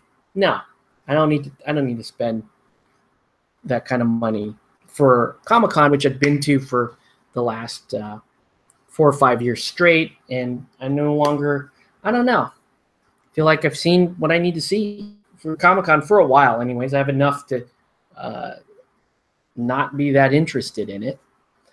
But there's still, like, I'd be lying if I said that, you know, I'm not going to miss it, because I am. I'm still a little bit sad about it, because there's, despite not like, I don't like the convention floor. I don't even like going there. I'll go there for preview night, but that's it. I don't like that area. I don't like all the hassle that you have to go through getting your badge and waiting in lines and doing all this other crap. I don't like any of that stuff. But there is something to be said about the, I don't know, kind of the, it's going to sound really corny, but kind of like the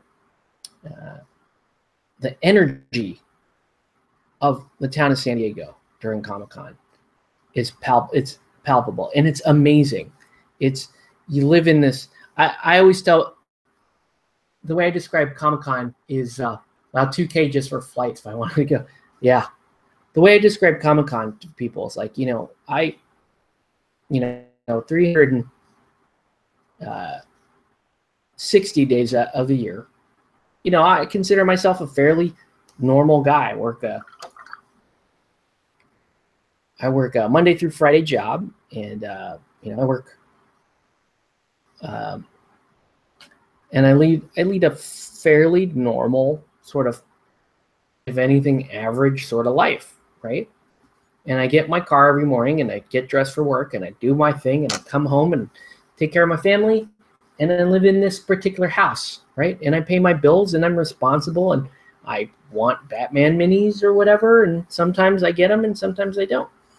But Comic-Con, the week of Comic-Con, I feel like my life is different. Like, it's, I get to be a totally different person with a totally different life. I live in this different town for the week of Comic-Con, you know, and I live in this reality where everybody walks around in a costume. You know, you can be during Comic-Con, you can be anywhere in San Diego, and there's just going to be people in costumes, and there's just going to be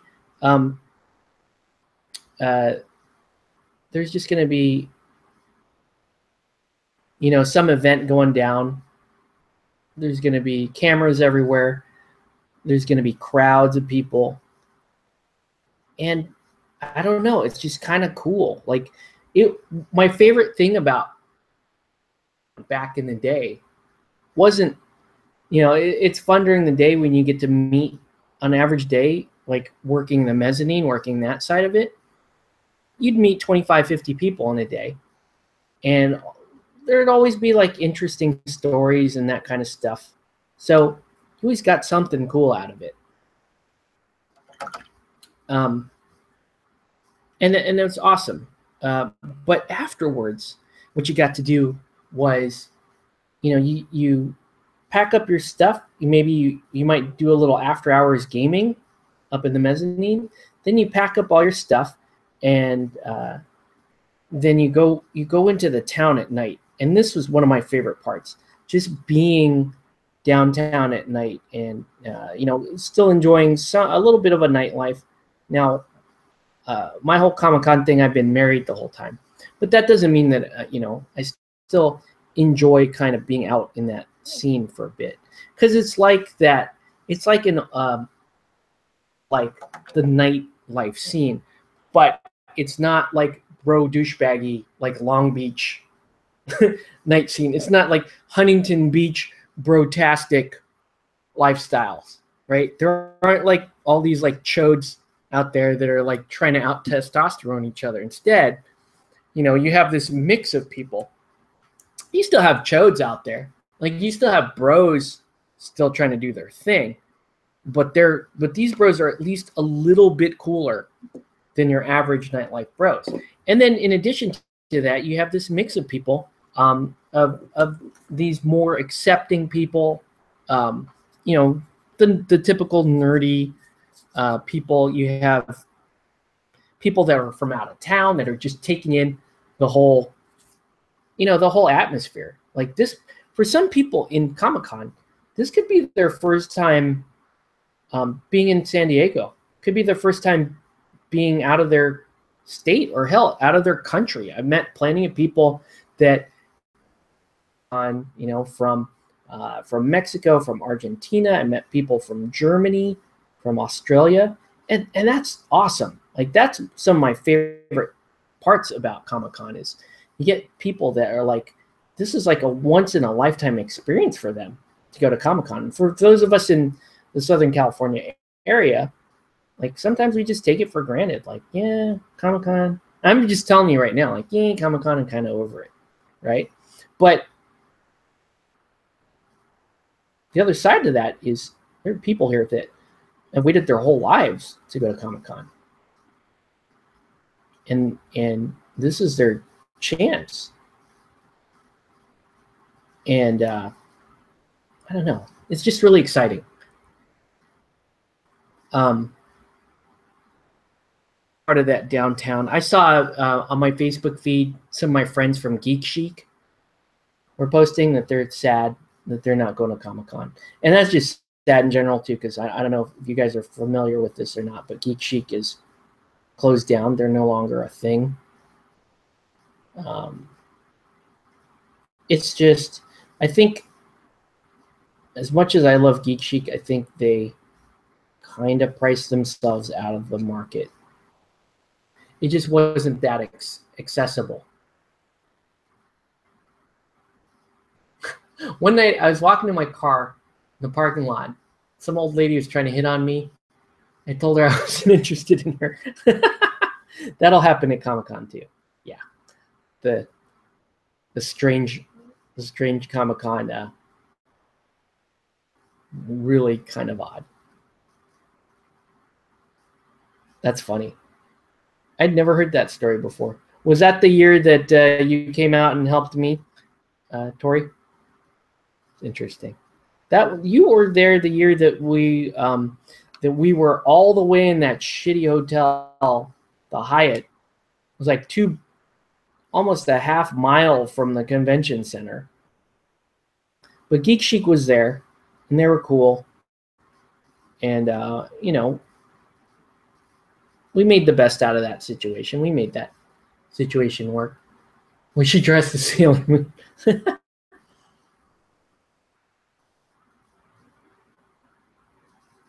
That was the same year. I had to tell someone I was married. So, it was the year before. Okay. So yeah, I don't. Yeah, it happens.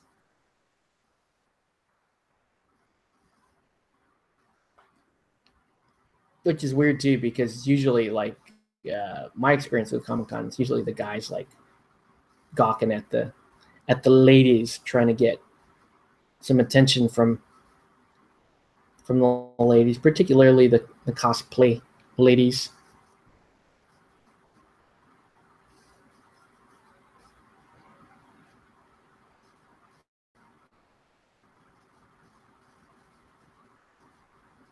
I'll share with you guys a thought that you probably don't want to know, but I had this thought anyway.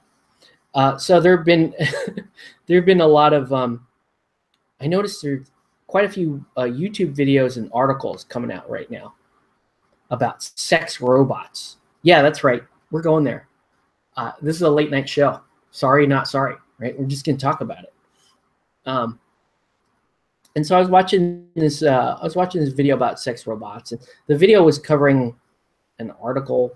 I don't know, some BuzzFeed article or some other crap. Where they're discussing the ethical ramifications of a sex robot, and is it ethical? What does this do for the future of gender relations? And does this redefine genders or all this kind of stuff, right? And I'm like, yeah, that's okay. It's like mildly interesting. But I had this thought while I was watching that the video. It was like, you know what I would do if I had a sex robot in the house? Honestly, I would probably put some fucking badass cosplay on that lady. That's stupid, but it would be kind of cool. I don't care. It would be kind of cool. Like if you were, let's say I was a hikikomori or otaku, whatever you want to call them. Basically like the shut-in guy, or even if I wasn't. Let's just say I was a single guy that didn't care to date. Say, you know what? I'm just gonna be happy. I'm gonna play video games. Like, a lot of guys are like thinking of stuff like that. I'm just gonna play video games. I'm gonna live a simple life. And there's just gonna be this sex robot in my house, right? Yeah, man. I'm like, you look at them like they look so realistic. I don't think about having sex with that robot. I'm like, that would be cool. We could make this one look like, this cosplay. Then you'd have like you could have like a life-size Catwoman in your house. You can have, your favorite anime heroine in your house. It doesn't even have to do with the sex. It would just be awesome. And then you could photograph that shit. And it would look super cool. Am I like way out of line here? Like, am I talking way weird? Because I don't care. I'm just sharing a thought. Like that's what went through my head. Anyway, let's do. Oh, that's ink. Oops. That's scarlet. I'm just painting some black manta here while we wait. Because I'm going to do the next. I'm going to finish the basing on the other ones. But there's other stuff. I just need to be quiet. I don't want your wife to know. She wouldn't care. She would probably like. I'm gonna ask her. I'll ask her at some point, like what she thinks. We talked about sex robots before. Like there's a little bit of relief there. It's like, oh well, our kids will grow up in a world where there are sex robots. Hopefully that means they'll be a little less likely to contract STDs. Maybe there are better uses for sex robots. You could use them in education. So we got into more pragmatic shit about sex robots. Which weird box should I get? I can't decide. So many of my wish lists. Well, my suggestions, if you really want to paint cool stuff, I really like the Crossroads 7. That's I'm gonna get one for me because I want to paint that and I want to sell it. Crossroads 7. I also really like what was it called? Return of the Queen or whatever, the new Neverborn set. Cameron, do you know which one I'm talking about? Use sex robots on eBay. Ooh, robots. There's going to be a secondary market for that. Oh, I don't know how I feel about that, man. Like sex robots, I'm okay with. Used sex robots, I don't know. I don't know if I can be down with that. I mean, I'm sure they cleaned them somehow, right? Like they put them in the dishwasher, something like that. I don't know.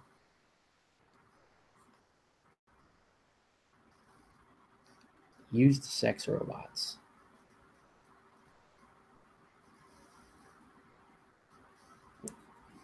That's funny. That would be the secondary market for sex robots.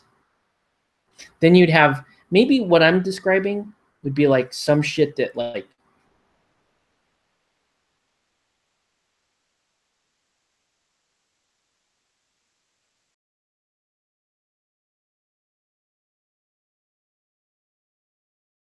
stars do. I don't know. Yeah, I dress mine up. I have mine holding up protest signs that say really alert political things. Uh-oh. Where am I? Did I just get censored? What the hell? Here we go. AI had sex robots. Yeah. Sex robots are an inevitability.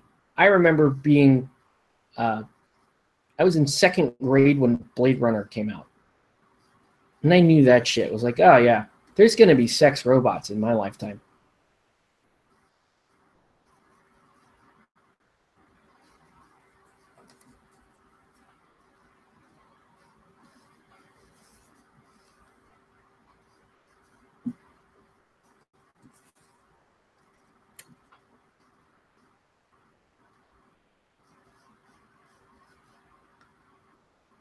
What other things could you use? I've lost touch with Malfoy a bit. Okay.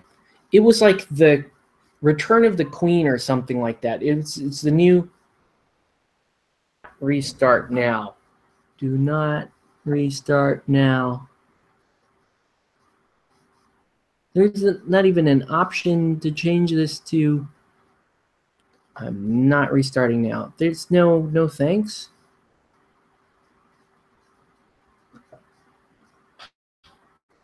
This message.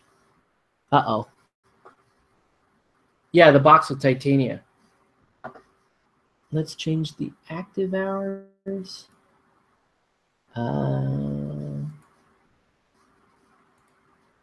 We'll go 8 p.m. Oh, when we wait. I just want to do 5 a.m. I don't know. Let's hope that saves.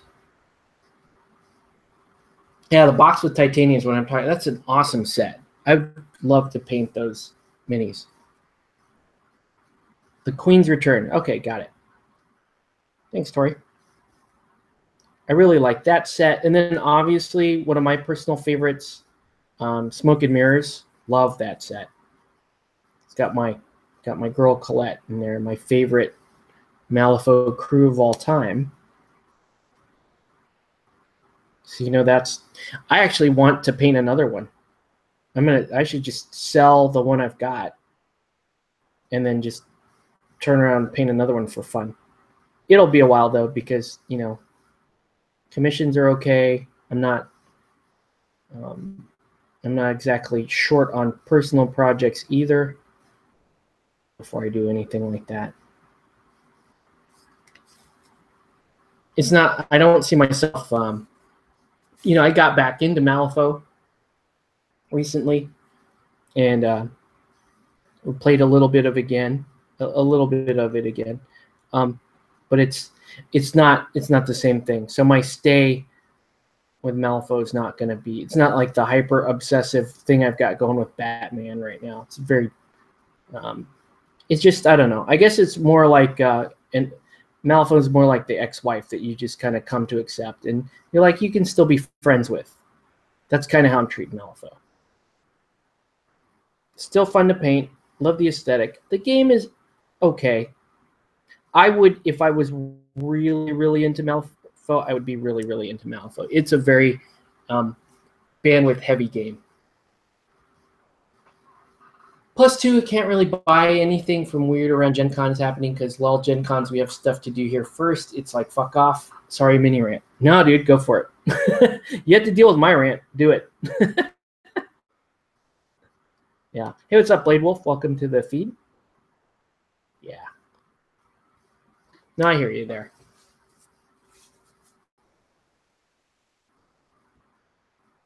I can honestly say though I no longer have a love-hate relationship with Malifaux. I mostly have an ambivalent relationship with it. Like, I do like the kits enough to work with and paint. I can give or take. If someone told me, "Hey man, you want to play Malifaux tonight?" I'd probably take them up on it. I'm like, sure, I'd do that just for a change of pace. But like, if I had the choice of Malifaux, Guild Ball, Relic Knights, Batman, or Scythe, Malifaux would be the very bottom of that list. Not, it just, I don't like it enough compared to all those other games.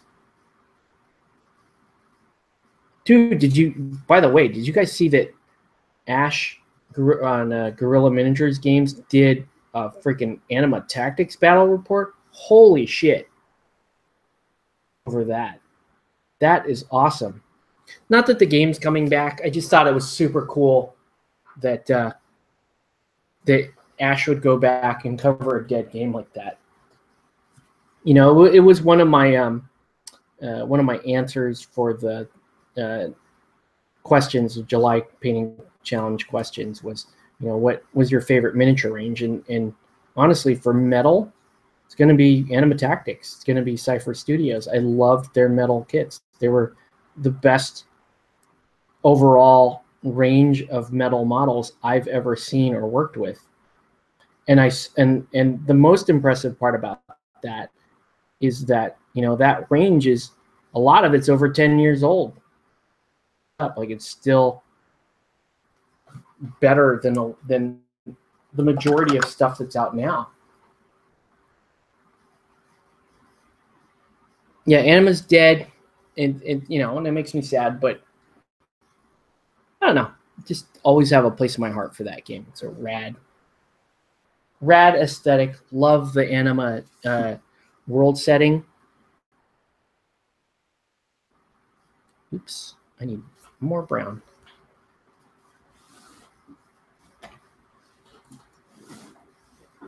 But yeah, super cool.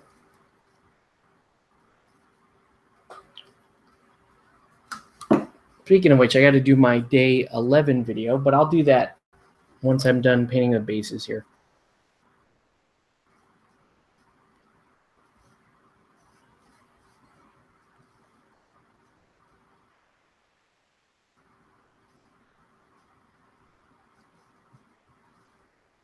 Let's see if we can get Blade Wolf to come to Paint Day this Saturday. Come on, man. You can do it. You can do it. Come out to Paint Day with us. Gotta be out. Good night, Cameron. Hope to see you on Saturday, dude. Have a good one.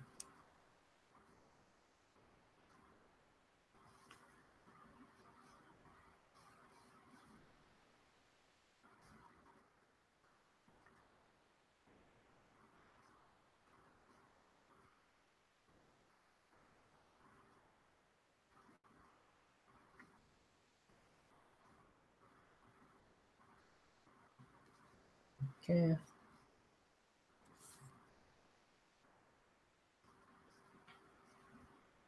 Yeah, these are just about done.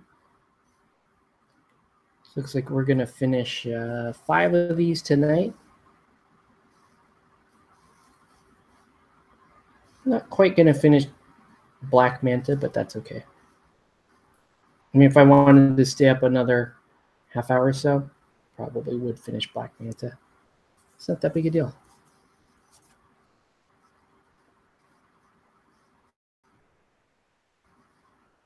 So when I'm doing these, still deciding that, considering got stuff coming soon, but I will think on it. Cool, man. Yeah, hope you can make it. If not, no worries.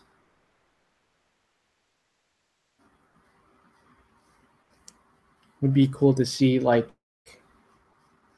the people that come and hang out on the stream that know what kind of garbage I spew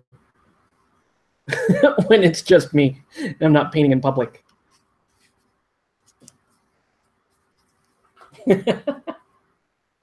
I did get Calendar Man. He is awesome. I got Calendar Man, and it was awesome.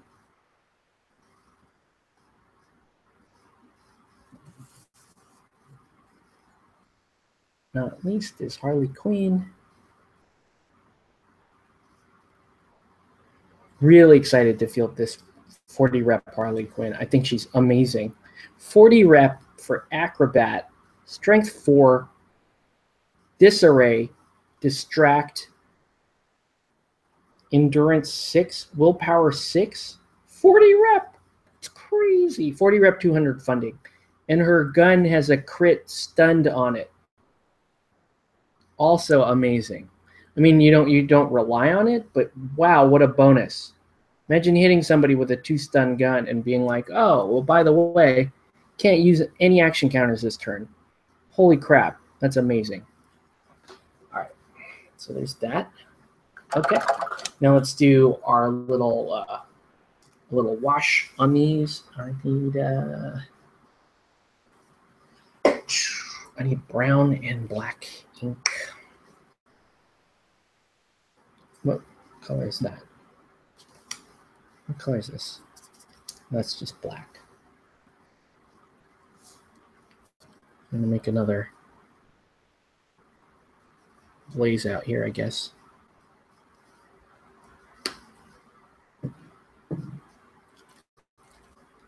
Where's my brown ink?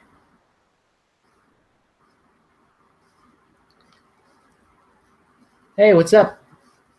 DMPG, what's up, man? Thanks for tuning in. You're just in time to watch me not be able to find the ink that I need.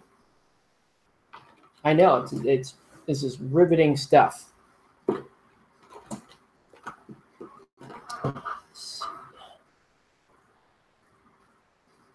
I just pulled that thing out. Where did it go? I can't see anything on my desk because, yeah,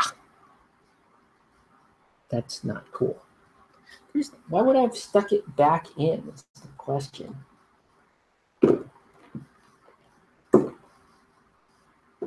Or whatever. I got this brown ink. Let's use this brown ink. All my kids is up. That's funny. I think my kids are still up. Well, usually one up and one not up. That's bad.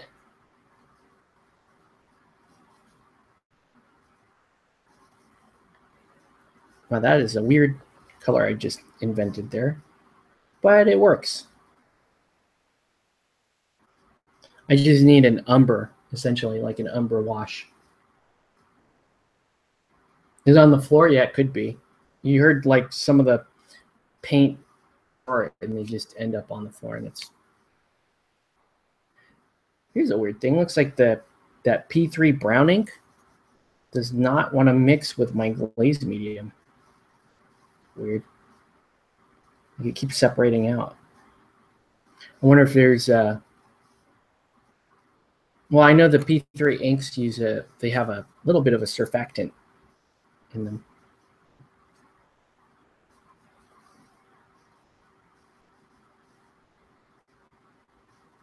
These guys look crazy right now, but the minute I paint the black lip on, they should pop like mad.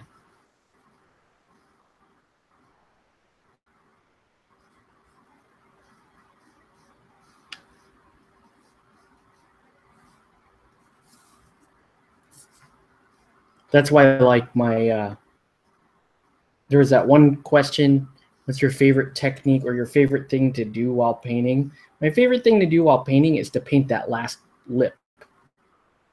Find part of the entire process, right? You're like, you're done with the model, or at least sufficiently completed with the model to close off the lip. And it really just kind of seals the deal for that model. It really just kind of locks it all down. I love that. Speaking of which, I better find black so that I can do that.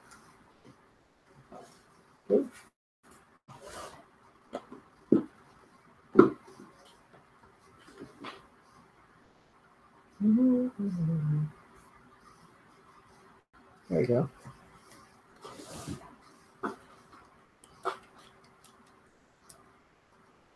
Damn gremlins. My liquid silver paint went missing on the live stream here. I saw your live streams. I need to, I'm going to put those on and let them run while I'm painting.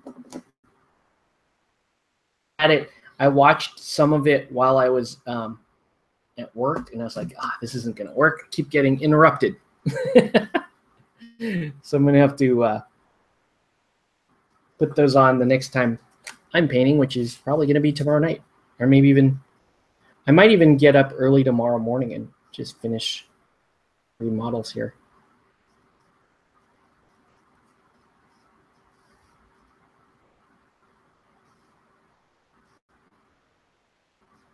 But yeah, this guy here, this Deadshot, 76 points, and I think he's more consistent than the Sniper Deadshot at 90. Is pretty awesome. It's because he has his pistols in the 76-point version is rate of fire 2, I believe. Rate of fire 2, but ammo 4. They're medium range, so 40 centimeters, but he has night vision. He just permanently has night vision. So I'm thinking about a model who has night vision, who has a rate of fire, 2 pistols with rapid fire. So you can go to 3 shots at 2 blood. That's way more consistent than getting a single die roll and hoping to get 4 blood out of that single die roll. Now, it's a much bigger gamble when you're firing that big-ass cannon, because if you crit on that big-ass cannon, you're going to do another 3 blood. So you can potentially one-shot everybody short of, the strongest models in the entire game. You know what I mean? If you're talking Endurance 7, which is basically most everything in the game, including leaders. A lot of leaders are running Endurance 7. If you hit and crit, you're just going to one-shot stuff. Now, that's awesome at that, 90 rep Deadshot. But it's just not, I just had the worst time with it. Tori was actually watching me play that game. Like, I missed every shot with that big cannon, and it was really depressing. Like, man, if I can just connect once with that shot, and I had nice clean shots. Like, I had Batman in my sights. Imagine if I hit Batman and crit him, and I did 7 blood to Batman in a single shot. Batman will never, ever run in front of Deadshot ever again. Like, that's enough to kill all but the most expensive Batman, right? No, I would say any 100-point or less Batman, that will one-shot.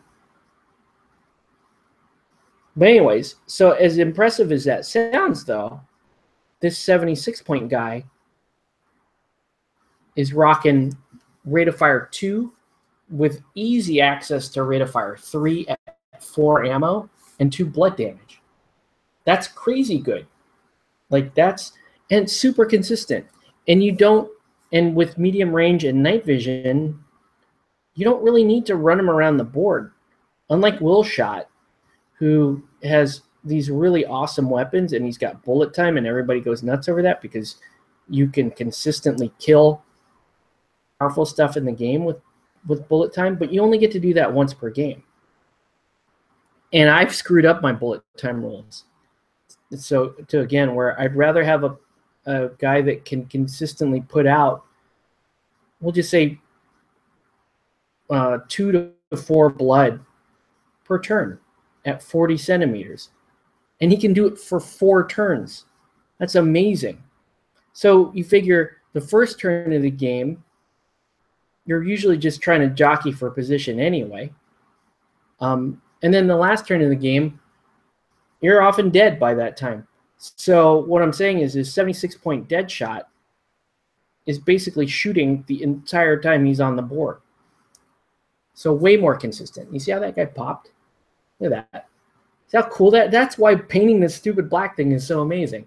Like he looked he still looks kind of when you think about it. He's not that great of a sculpt. But look at how cool he looks with the stupid, once you paint that black in, and you can see, and yeah, the flagstone is still drying. But look at that. It looks like I spent a lot of time on the model when we know I didn't. Anyway, let's go ahead and do this guy. Get one, oh shoot, one more ink wash on Black Manta. Just to show you guys what I'm going for here.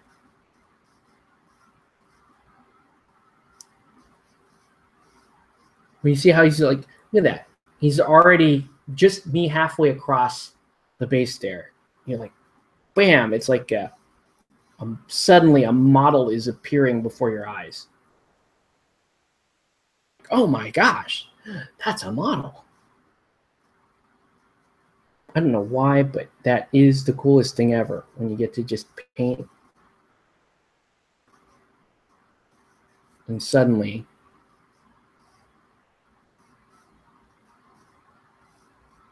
you have a model.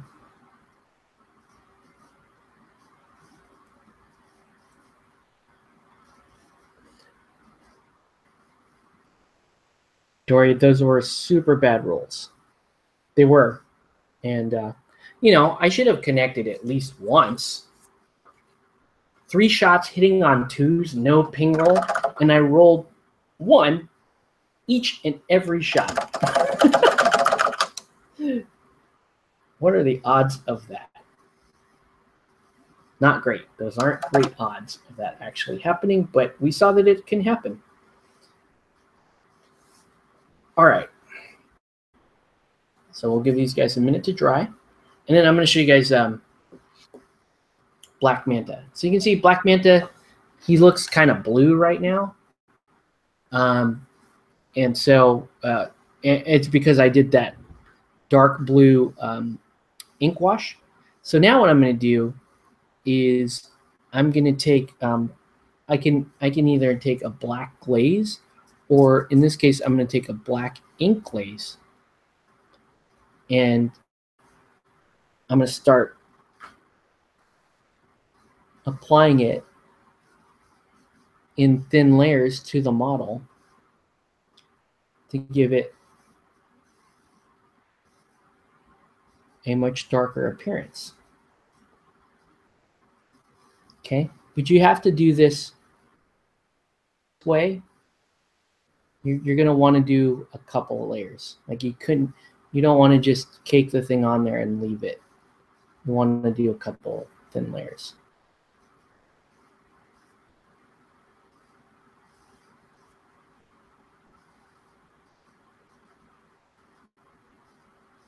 It's really nice for defining, helping to define the model.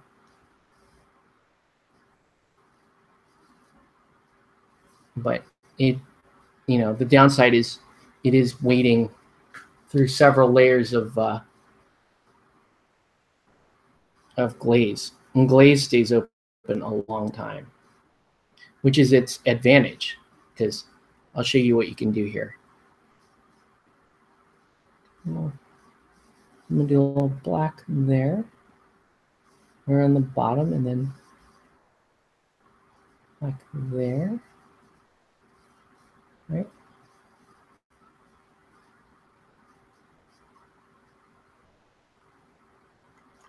Okay, so you can see this just kind of looks super dark.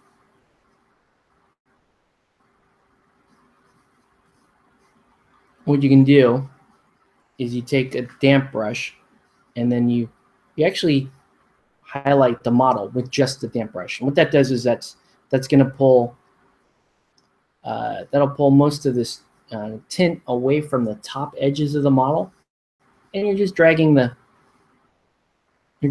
darker color towards the shadow parts. right? And if you do that enough times, you have this really nice gradient, and the model looks the color you want it to look, but it also has so much more depth to it. So like on these hoses here, if I want the hoses to show, after I put the ink glaze down, I take a damp cloth and just kind of continue to move the glaze further into the shadows. Okay. Tube blend method. Yeah, it is very much blending technique, but you're using a glaze and an ink to do it. It's like a very fancy washing method. And you get the best of both worlds. You get the open time of a glaze and the ability to kind of,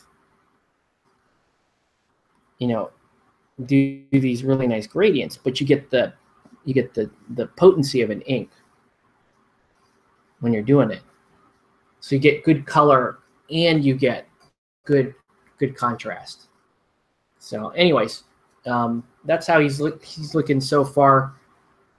I will continue to do some work on him. But yeah, I've got to make his eyes look a little more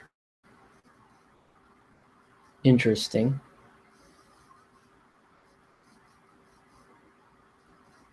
Right?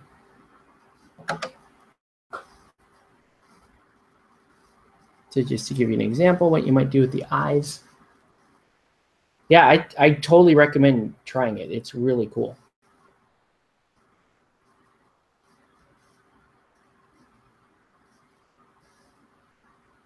And then I'm going to just do a couple dots like that. I don't even know what you guys can see on the screen here.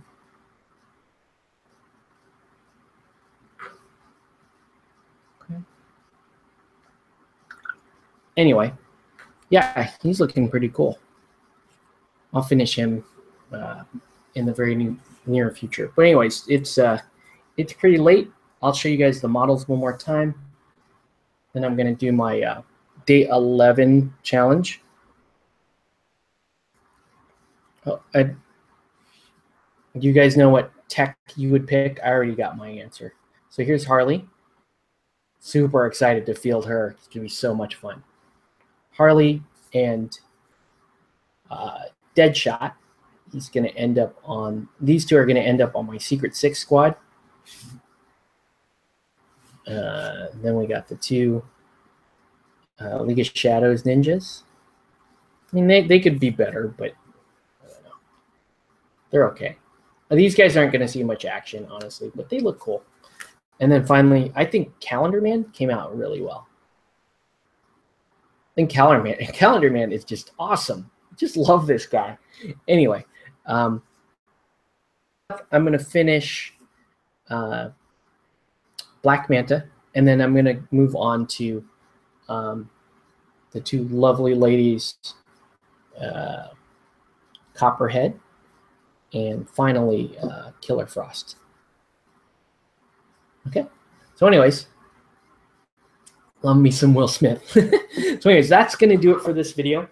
Thanks, guys, for tuning in. I'll do the day 11 painting challenge here right as soon as this camera shuts off, so you guys can stay tuned. That'll be on probably in the next half hour or so. All right. Thanks, everybody, for watching. Have a good night, guys. We'll see you on the next one.